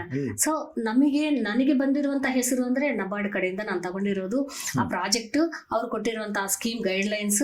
ಸೊ ಅದನ್ನ ನಾವು ಜನಕ್ಕೆ ಮಾಡಿರುವಂತ ಕಾರ್ಯಕ್ರಮ. ಆ ಕಾರ್ಯಕ್ರಮದಿಂದಾನೇ ನನಗೆ ಎಲ್ಲರೂ ಕೂಡ ಮರ್ಯಾದೆ ಆಗ್ಲಿ, ಎಲ್ಲರೂ ಕೂಡ ಗುರುತಿಸೋದಾಗ್ಲಿ, ಮೇಡಮ್ ಅವರು ನಬಾರ್ಡ್ ಕಡೆಯಿಂದ ಮಾಡ್ತಾರೆ, ಪ್ರಾಜೆಕ್ಟ್ಸ್ ಮಾಡ್ತಾ ಇರೋದು ಒಂದು ನನಗೂ ಕೂಡ ತುಂಬಾ ಸಂತೋಷ. ಬಹಳ ಹೆಮ್ಮೆ ಅನ್ಸುತ್ತೆ ಮೇಡಮ್, ಯಾಕೆಂದ್ರೆ ಇಷ್ಟೊಂದು ಸೇವೆಗಳನ್ನ ಮಾಡ್ಕೊಂಡ್ ಬಂದಿರುತ್ತೆ. ಇನ್ನು ಎಷ್ಟೋ ಹಲವಾರು NGOಗಳು ಇದಾವೆ, ಬಟ್ ಅವ್ರು ಹೇಗೆ ತೊಡಗಿಸ್ಕೊಂಡಿದ್ದಾರೆ, ಅವ್ರು ಹೇಗೆ ಜನ ಬಳಿ ಬೆರ್ತಿದ್ದಾರೆ ಅಂತ ನಮ್ಗೆ ಗೊತ್ತಿಲ್ಲ. ಬಟ್ ನಮ್ಗೆ ಭಾರತಿ ಮೇಡಮ್ ಅಂದಿದ ತಕ್ಷಣ ಗೊತ್ತಾಗದೆ ಅಂದ್ರೆ ಭಾರತಿ ಮೇಡಮ್ ಅಪ್ಪ ಯಾವುದೇ ಹೆಣ್ಮಕ್ಳ ಸಮಸ್ಯೆ ಇರಲಿ ಅವ್ರು ಮೊದಲು ಮುಂದೆ ನುಗ್ಗಿ ಅವ್ರು ಏನೇ ಇದ್ರು ಅವ್ರಿಗೆ ಪರಿಹಾರ ಕೊಡಿಸ್ತಾರೆ ಅಂತ ಒಂದು ಬಂದಿದೆ. ಸೊ ಇದ್ರಲ್ಲಿ ನೀವು ಇಷ್ಟು ಮಾಡ್ಬೇಕಾದ್ರೆ ನೀವ್ ಎಂದಾದ್ರೂ ಕುಗ್ಗಿದ್ದುಂಟ, ಇಲ್ಲ ಯಾವ್ದಾದ್ರು ಒಂದು ನೆನಪು ಉಂಟಾ ನಿಮ್ಗೆ? ಬೇಜಾರಾಗಿ ನನಗೆ ಈ ತರ ಮಾಡಿ ರಿಗ್ರೆಟ್ಸ್ ಅಂತ ನಾವೇನ್ ಹೇಳ್ತೀವಿ, ಆ ತರ ಯಾವ್ದಾದ್ರು ರಿಗ್ರೆಟ್ಸ್ ಉಂಟಾ? ನಾನು 3 ವರ್ಷ ಟೋಟಲ್ NGOನೇ ಕ್ಲೋಸ್ ಮಾಡಿದ್ದೆ. ಏನಾಗಿತ್ತು ಮೇಡಮ್? ಆ ಟೈಮಲ್ಲಿ ನಮ್ಮ ಮನೆಯವರಿಗೆ ಪೂರಾ ಹೆಲ್ತ್ ಡಿಪ್ರೆಷನ್ ಬಂದ್ಬಿಡ್ತು. ನಮ್ಮ ಮನೆಯವರಿಗೆ ಅದು ಫಸ್ಟ್ ಅಟ್ಯಾಕ್. ಅವ್ರು ಬಿದ್ದಾಗ ನನಗೇನು ಅನಿಸ್ತು ಅಂದ್ರೆ ಜೀವನಾನೇ ಹೋಯ್ತೇನೋ ನಂದಿನ್ನ. ಇವ್ರಿಗೆ ಡಿಪ್ರೆಷನ್ ಮೀನ್ಸ್ ಅವ್ರಿಗೆ ಒಂಥರ ಹುಚ್ಚು ಬಂದ್ಬಿಡ್ತು, ಅದು ಜಾಸ್ತಿ ಡ್ರಿಂಕ್ಸ್ ಮಾಡೋದ್ರಿಂದ. ಸೊ ಅವಾಗ ನನಗೇನಾಯ್ತು ಅಂದ್ರೆ ಹೊರಗಡೆ ಬರಕ್ಕೇನೆ ನನಗೆ ಟೈಮ್ ಇರ್ತಾ ಇರ್ಲಿಲ್ಲ. ಅವ್ರನ್ನೇ ಒಂದು ಚಿಕ್ಕ ಮಗು ತರ ನೋಡೋ ಪರಿಸ್ಥಿತಿ ಬಂತು. ಯಾರೇ ಆಗ್ಲಿ ಏನ್ ನೋಡ್ತಾರೆ ಅಂದ್ರೆ ಮನೆ ಸಮಸ್ಯೆ ನೋಡಲ್ಲ. ಮೇಡಮ್ ಏನೋ ಮುಚ್ಚಿಬಿಟ್ಟಿದಾರಂತೆ, ಏನೋ ಗಲಾಟೆ ಆಯ್ತಂತೆ, ಮುಚ್ಚಿಬಿಟ್ಟಿದ್ದಾರೆ, ಆಫೀಸೇ ಮುಚ್ಚಿಬಿಟ್ಟಿದ್ದಾರೆ ಅನ್ನೋದು ಎಲ್ಲರದು ಒಂದು ಉದ್ದೇಶ ಇತ್ತು. ಬಟ್ ಗೊತ್ತಿರೋರಿಗೆ ಗೊತ್ತಿದೆ. ಬಟ್ ಆಮೇಲೆ ನಾನು ಬಿದ್ದರೂ ಕೂಡ ನಮ್ಮ ಮನೆಯವರು 3 ವರ್ಷ ಆದ್ರೂ ಕೂಡ ನಮ್ಮ ಮನೆಯವರೇ ಮತ್ತೆ ಓಪನ್ ಮಾಡಿಸಿ ಮತ್ತೆ ಮುಂದುವರ್ಸಿರೋದು ನಮ್ಮ ಮನೆಯವರು. ಅವ್ರಿಗೆ ನನ್ನನ್ನು ನೋಡೋದು ಯಾವ ರೀತಿ ಇತ್ತು ಅಂತಂದ್ರೆ, ನನ್ನಿಂದ ನನ್ನ ಹೆಂಡತಿ ಮನೆಯಲ್ಲಿ ಕೂತ್ಕೊಂಡ್ಬಿಟ್ರಲ್ಲ, ಈ ಫೀಲ್ಡ್ ಹಿಂಗೆ ಕ್ಲೋಸ್ ಆಗ್ಬಾರ್ದು, ನೀನು ಮುಂದಕ್ಕೆ ಹೋಗು. ನಾನು ಬರೀ ಇವ್ರನ್ನೇ ನೋಡ್ಕೊಂತಾ ಇರೋದು, ನಮ್ಮ ಮನೆಯವ್ರನ್ನ, ನಮ್ಮ ಮಕ್ಕಳನ್ನ ನೋಡ್ಕೊಂತಾ ಇರೋದು. ಅದು ನೋಡೋದ್ರಿಂದ ಇವರು ನಾನು ಸಂತೋಷ ಇರ್ತಾ ಇರ್ಲಿಲ್ಲ. ನನ್ನ ಫೀಲ್ಡ್ ಅದಲ್ಲ, ನಾನು ಜಾಸ್ತಿ ಆ ಫೀಲ್ಡ್ಗೆ ಅಭ್ಯಾಸ ಆಗ್ಬಿಟ್ಟಿದ್ದೆ. ಸೊ ನನ್ನ ಖುಷಿಗೋಸ್ಕರ ನೀವು ಮತ್ತೆ ಸ್ಟಾರ್ಟ್ ಮಾಡು, ನೀನು ಸುಮ್ಮನೆ ಇರ್ಬೇಡ. ಇನ್ನೊಂದೇನಂದ್ರೆ ಪ್ರತಿಯೊಂದು ಡಾಕ್ಯುಮೆಂಟೇಶನ್, ನಾನು ಓದಿದ್ದು ಆಂಧ್ರ, ನನಗೆ ಕನ್ನಡ ಕಲಿಸಿದ್ದು ನಮ್ಮ ಮನೆಯವರೇ, ಬರೆಯೋದು ಕಲಿಸಿದ್ದು ನಮ್ಮ ಮನೆಯವರೇ, ಡಾಕ್ಯುಮೆಂಟೇಶನ್ ಮಾಡೋದು ಕಲಿಸಿದ್ದು ನಮ್ಮ ಮನೆಯವರೇ, ಕಂಪ್ಯೂಟರ್ ಕಲಿಸಿದ್ದು ನಮ್ಮ ಮನೆಯವರೇ. ಸೊ ಹಂಗಿರೋದನ್ನ ನಾನು NGO ಮುಂದಕ್ಕೆ ಹೋಗ್ಬೇಕಂದ್ರೆ ನನ್ನ ಹಿಂದೆ ಇರೋದೇ ನನ್ನ ಮನೆಯವರು. ಒಂದ್ ವೇಳೆ ಹೀಗ್ ನೋಡ್ತಾದ್ರೆ ನಿಮ್ಗಿಂತ ಜಾಸ್ತಿ ತ್ಯಾಗ ನಿಮ್ ಮನೆಯವರೇ ಮಾಡಿದ್ದಾರೆ. ಸೊ ನಿಜಕ್ಕೂ ಅದ್ಭುತ ಮೇಡಮ್. ಇವಾಗ ಮುಂದೆ ನಡೀತಿರುವ ಕೆಲವು ಕಾರ್ಯಕ್ರಮಗಳಿರ್ಬೋದು, ಇಲ್ಲ ವುಮೆನ್ ಎಂಪವರ್ಮೆಂಟ್, ಇವಾಗ ನಬಾರ್ಡ್ ಜೊತೆ ಸೇರ್ಕೊಂಡು ನೀವು ನಡೆಸ್ತಾ ಇದ್ರ, ಇದ್ರಲ್ಲಿ ಯಾವ್ದಾದ್ರು ಒಂದು ಒಳ್ಳೆ ಸ್ಕೀಮ್, ಇಲ್ಲ ಬಡ ಮಕ್ಕಳಿಗೆ, ಇಲ್ಲ ಹೆಣ್ಮಕ್ಳಿಗೆ ಡೆವಲಪ್ ಆಗಿ ಏನಾದ್ರು ಒಂದು ಉಂಟಾ, ಜನಗಳಿಗೆ ಏನಾದ್ರು ತಿಳಿಸ್ಕೊಡಕ್ಕೆ ಇಷ್ಟಪಡ್ತೀರಾ? ಡೆವಲಪ್ಮೆಂಟ್ ಮೀನ್ಸ್ ಅದೇ ಆರ್ಥಿಕವಾಗಿ ಅವ್ರು ಮುಂದಿಗೆ ಬಂದಿದ್ದಾರೆ. ಇನ್ನೊಂದು ಫ್ಯಾಮಿಲಿನಲ್ಲಿ ಸಮಸ್ಯೆಗಳು ಬಂದಾಗ, ಯಾರಾದ್ರೂ ಈಗ ನನ್ನ ಗಂಡ ಈ ರೀತಿ ನನ್ನನ್ನು ಹೊಡೆತಿದ್ದಾರೆ, ನನಗೆ ಬದುಕಕ್ಕೆ, ನನಗೆ ಮೇನ್ ಕಾನ್ಸೆಪ್ಟು, ನಾನು ಫಸ್ಟು ಆಲೋಚನೆ ಮಾಡೋದು ಒಂದೇ, ನನ್ನ ಏಜ್ ಟೈಮಲ್ಲಿ ಅಂದ್ರೆ ನಮ್ಮ ಕಾಲದಲ್ಲಿ ಅಂತ ಏನ್ ಹೇಳ್ತೀವಲ್ಲ, ಆ ಕಾಲದಲ್ಲಿ ಜಾಸ್ತಿ ಜನ ಹೆಣ್ಮಕ್ಳು ಉರುಳು ಹಾಕೊಂಡಿದ್ದಾರಂತೆ, ಅತ್ತ ಸೊಸೆ ಗಲಾಟೆ, ಕಿರೋಸಿನ್ ಹಾಕೊಂಡು ಅಂಟಿಸ್ಕೊಂಡು ಸತ್ತಿರೋದು, ಆ ಕೇಸಸ್ ನನಗೆ ಜಾಸ್ತಿ ಒಂಥರ ನೋವು ಕೊಟ್ಟಿರೋದು. ಸೊ ನನ್ನ ಉದ್ದೇಶ ಏನಂದ್ರೆ, ಒಂದು ಹೆಣ್ಮಗಳು ಭಯ ಇಲ್ಲದೆ ಬದುಕಬೇಕು, ಒಂದ್ ಹೆಣ್ಮಗಳು ಕುಗ್ಗದೆ ಬದುಕಬೇಕು. ಈ ರೀತಿ ಅವ್ರಿಗೆ ಸಾಯ್ಬೇಕು ಅಂತ ಅಂದಾಗ ಭಾರತಿ ಮೇಡಮ್ ನೆನಪು ಬರ್ಬೇಕು ಅನ್ನೋದು ನಂದೊಂದು ಉದ್ದೇಶ ಇತ್ತು. ಮೇನ್ ಕಾನ್ಸೆಪ್ಟೇ ನಂದು ಅದೇ. ನನಗೆ ಎಲ್ಲರಿಗೂ ಧೈರ್ಯ ಹೇಳೋದು, ನಾನು ನೀನು ಈ ರೀತಿ ಅಲ್ಲ, ನಿನ್ಗೆ ಏನ್ ಕಷ್ಟ ಇದೆ ನನಗೆ ಹೇಳು, ನಾನು ಮುಂದಕ್ಕೆ ಹೋಗ್ತೀನಿ. ಒಂದು ಸ್ಟೇಷನ್ಗೆ ಹೋಗ್ಬೇಕಾ, ನಿಮ್ಮ ಮನೆಯವ್ರಿಗೆ ಬಂದು ಮಾತಾಡ್ಬೇಕಾ, ನಿಮ್ಮ ಅತ್ತೆಗೆ ಹೇಳ್ಬೇಕಾ, ನಿಮ್ಮ ಮಕ್ಕಳಿಗೆ ಹೇಳ್ಬೇಕಾ, ಆರ್ಥಿಕವಾಗಿ ನಿನಗೆ ಸಮಸ್ಯೆ ಏನಾದ್ರು ಆಯ್ತಾ, ಆ ರೀತಿ ನಾನು ಸಾರೋರ್ಗೆ ಕೂಡ ಹೇಳಿ ದುಡ್ಡು ಇಸ್ಕೊಟ್ಟೆ ಇರೋದಾಗ್ಲಿ, ಇಲ್ಲ ಆಯಮಾಗ ಧೈರ್ಯ ತುಂಬಿಸೋದಾಗ್ಲಿ, ಹೆಲ್ತ್ ಇಶ್ಯೂಸ್ ಇದಾವ, ಗಂಡ ಹತ್ರ ಮಾತಾಡ್ಬೇಕಾ, ಪ್ರತಿಯೊಂದು ಕೂಡ ನಾನು ಮಾಡ್ತಾನೆ ಬಂದಿದ್ದೀನಿ. ಸೊ ಆ ರೀತಿ ಹೆಣ್ಮಕ್ಳು ಕೂಡ ನನ್ನನ್ನು ಗುರುತಿಸಿರೋದು ಜಾಸ್ತಿ. ನಿಮ್ಗೆ ಜೀವನದಲ್ಲಿ ಮರೆಯಲಾರದ ನೆನಪು ಹಾಗೂ ಸಂತೋಷದ ಘಟನೆ ಅಂದರೆ? ಮರೆಯಲಾರದ ನೆನಪು, ಸಂತೋಷದ ಘಟನೆ ಅಂದ್ರೆ, ಮರೆಯಲಾರದ ನೆನಪು ಅಂದ್ರೆ ನಮ್ಮ ಮನೆಯವರು ಯಾವಾಗ ನನಗೆ NGO ಮಾಡಿ ನನ್ನನ್ನು ಖುಷಿಯಿಂದ ನೋಡಿರೋದು, ಖುಷಿಯಿಂದ ನೋಡಿದಾರಲ್ಲ, ಅವ್ರ ಮುಖದಲ್ಲಿ ನಾನು ಆ ಸಂತೋಷ ನೋಡ್ತಿದ್ದೆ. ನನ್ನನ್ನು ಮೆಚ್ಕೊಂತಿದ್ದಾರೆ. ನಮ್ಮ ಅತ್ತೆ ಕೂಡ ನನಗೆ ತುಂಬಾ ಮೆಚ್ಕೊಂತಿದ್ರು, ಚೆನ್ನಾಗಿ ಮಾಡ್ಕೊಂತಾರೆ ಎಲ್ಲಾರ್ಗೆ ಹೇಳೋರು. ನಮ್ಮ ಅತ್ತೆ ಕೂಡ, ನಮ್ಮ ಇಂದಿರಾ, ನನಗೆ ಹೆಸರು ಇಂದಿರಾ ಅಂತ ಇಟ್ಕೊಂಡಿದ್ರು ಅವರು ಮದುವೆನಲ್ಲಿ. ಸೊ ಹಂಗಾಗಿ ನಮ್ಮ ಇಂದಿರಾ ತುಂಬಾ ಧೈರ್ಯ, ಚೆನ್ನಾಗಿ ಮಾಡ್ಕೊಂತ ಹೋಗ್ತಾರೆ. ಎಲ್ಲಾರು ಆಗ್ಲಿ, ಎಲ್ಲಾರು ಏನೇ ಹೇಳಿದ್ರು ಕೂಡ ಒಬ್ರು ಏನಾದ್ರು ಚೆನ್ನಾಗಿ ಮಾಡಿದ್ಯಾ ಅನ್ನೋದಿದ್ರಲ್ಲಿ ನಮ್ಮ ಮನೆಯವರು ಫೇಸ್ ಅಲ್ಲಿ ನಾನು ನೋಡಿರುವಂತ ಖುಷಿ. ಬ್ಯೂಟಿಫುಲ್. ನೋಡಿದ್ರಲ್ಲ ವೀಕ್ಷಕರೇ, ಇಂಥ ಸೂಪರ್ ಲೀಡರ್ ಇದ್ದಾರೆ. ಈ ತಹ ಒಂದು ಲೀಡರ್ ಜೊತೆ ನಾವು ಮಾತಾಡ್ತಾ ಇದ್ರೇನೆ ನಮ್ಗೆ ಕಾಲ ಹೇಗೆ ಹೋಗುತ್ತೆ ಅಂತಾನೆ ಗೊತ್ತಾಗ್ತಾ ಇಲ್ಲ ಮೇಡಮ್. ನಿಜಕ್ಕೂ ನಿಮ್ಮ ಜೀವನದಿಂದ ಎಷ್ಟೋ ಜನ ಇನ್ಸ್ಪಿರೇಷನ್ ತಗೊಂಡಿರ್ತಾರೆ. ನೀವು ಮಾದರಿಯಾಗಿ ಬದುಕಬೇಕು ಅಂತ ಬದುಕಿದ್ರೆ, ಬಟ್ ಅದು ಆಲ್ರೆಡಿ ಮಾದರಿಯಾಗಿ ಮಾರ್ಪಟ್ಟಿದೆ. ಸೊ ಅದು ನಿಜಕ್ಕೂ ಖುಷಿ ಪಡಿಸುತ್ತೆ ಮೇಡಮ್. ನಮ್ಮ ಸಪೋರ್ಟ್ ಹಾಗೂ ನಿಮ್ಮ ಆಶೀರ್ವಾದ ಸದಾ ನಮ್ಮ ಮೇಲೆ ಇರಲಿ. ನಾವು ನಿಮ್ಗೆ ಬಹಳಷ್ಟು ನಮ್ಮ ಕೈಲಾದಷ್ಟು ಸಪೋರ್ಟ್ ಸಹ ಮಾಡ್ತೀವಿ. ನೋಡಿದ್ರಲ್ಲ ವೀಕ್ಷಕರೇ, ಎಷ್ಟು ಅದ್ಭುತ ಜರ್ನಿ. ಅವರ ಜೀವನವನ್ನೇ ಮಾದರಿಯಾಗಿ ಮಾಡಿಕೊಂಡು ಬಹಳಷ್ಟು ಹೆಣ್ಣು ಮಕ್ಕಳಿಗೆ ಇನ್ಸ್ಪೈರ್ ಆಗಿದ್ದಾರೆ. ಇಂತಹ ಒಂದು ಅದ್ಭುತ ಕಥೆನ ಕೇಳ್ಕೊಳ್ಳಿಕ್ಕೆ ನಮಗೂ ನಿಜವಾಗ್ಲೂ ರೋಮಾಂಚಕರ ಆಗಿದೆ. ಅವ್ರು ಎಷ್ಟೇ ನಿಂದನೆಗಳು ಬಂದ್ರು, ಅದು ಎಷ್ಟೇ ತಡೆಗಳು ಬಂದ್ರು, ಅವ್ರು ಅದನ್ನ ಯಾವುದಕ್ಕೂ ಕುಗ್ಗದೆ ನಾನು ಎಲ್ಲಾನು ಮೆಟ್ ನಿಲ್ತೀನಿ ಅಂದ್ರಲ್ಲ, ಅದಕ್ಕೆ ಅವ್ರಿಗೊಂದು ಸಲಾಮ್ ಅಂತ ಹೇಳ್ಬೇಕು. ನಾನ್ ನಿಮ್ಮ ಮನೆ ಮಗ ಅರ್ನಾಲ್ಡ್ ವಿಜಯ್. ನೋಡ್ತಾ ಇರಿ VTV ಬಳ್ಳಾರಿ. ಮುಂದಿನ ಎಪಿಸೋಡ್ ನಲ್ಲಿ ಮತ್ತೊಂದು ಅದ್ಭುತ ಲೀಡರ್ ಒಂದಿಗೆ ಬಂದು ಭೇಟಿ ಮಾಡ್ತೀನಿ. ಅಲ್ಲಿ ತನಕ ನೋಡ್ತಾ ಇರಿ VTV ಬಳ್ಳಾರಿ.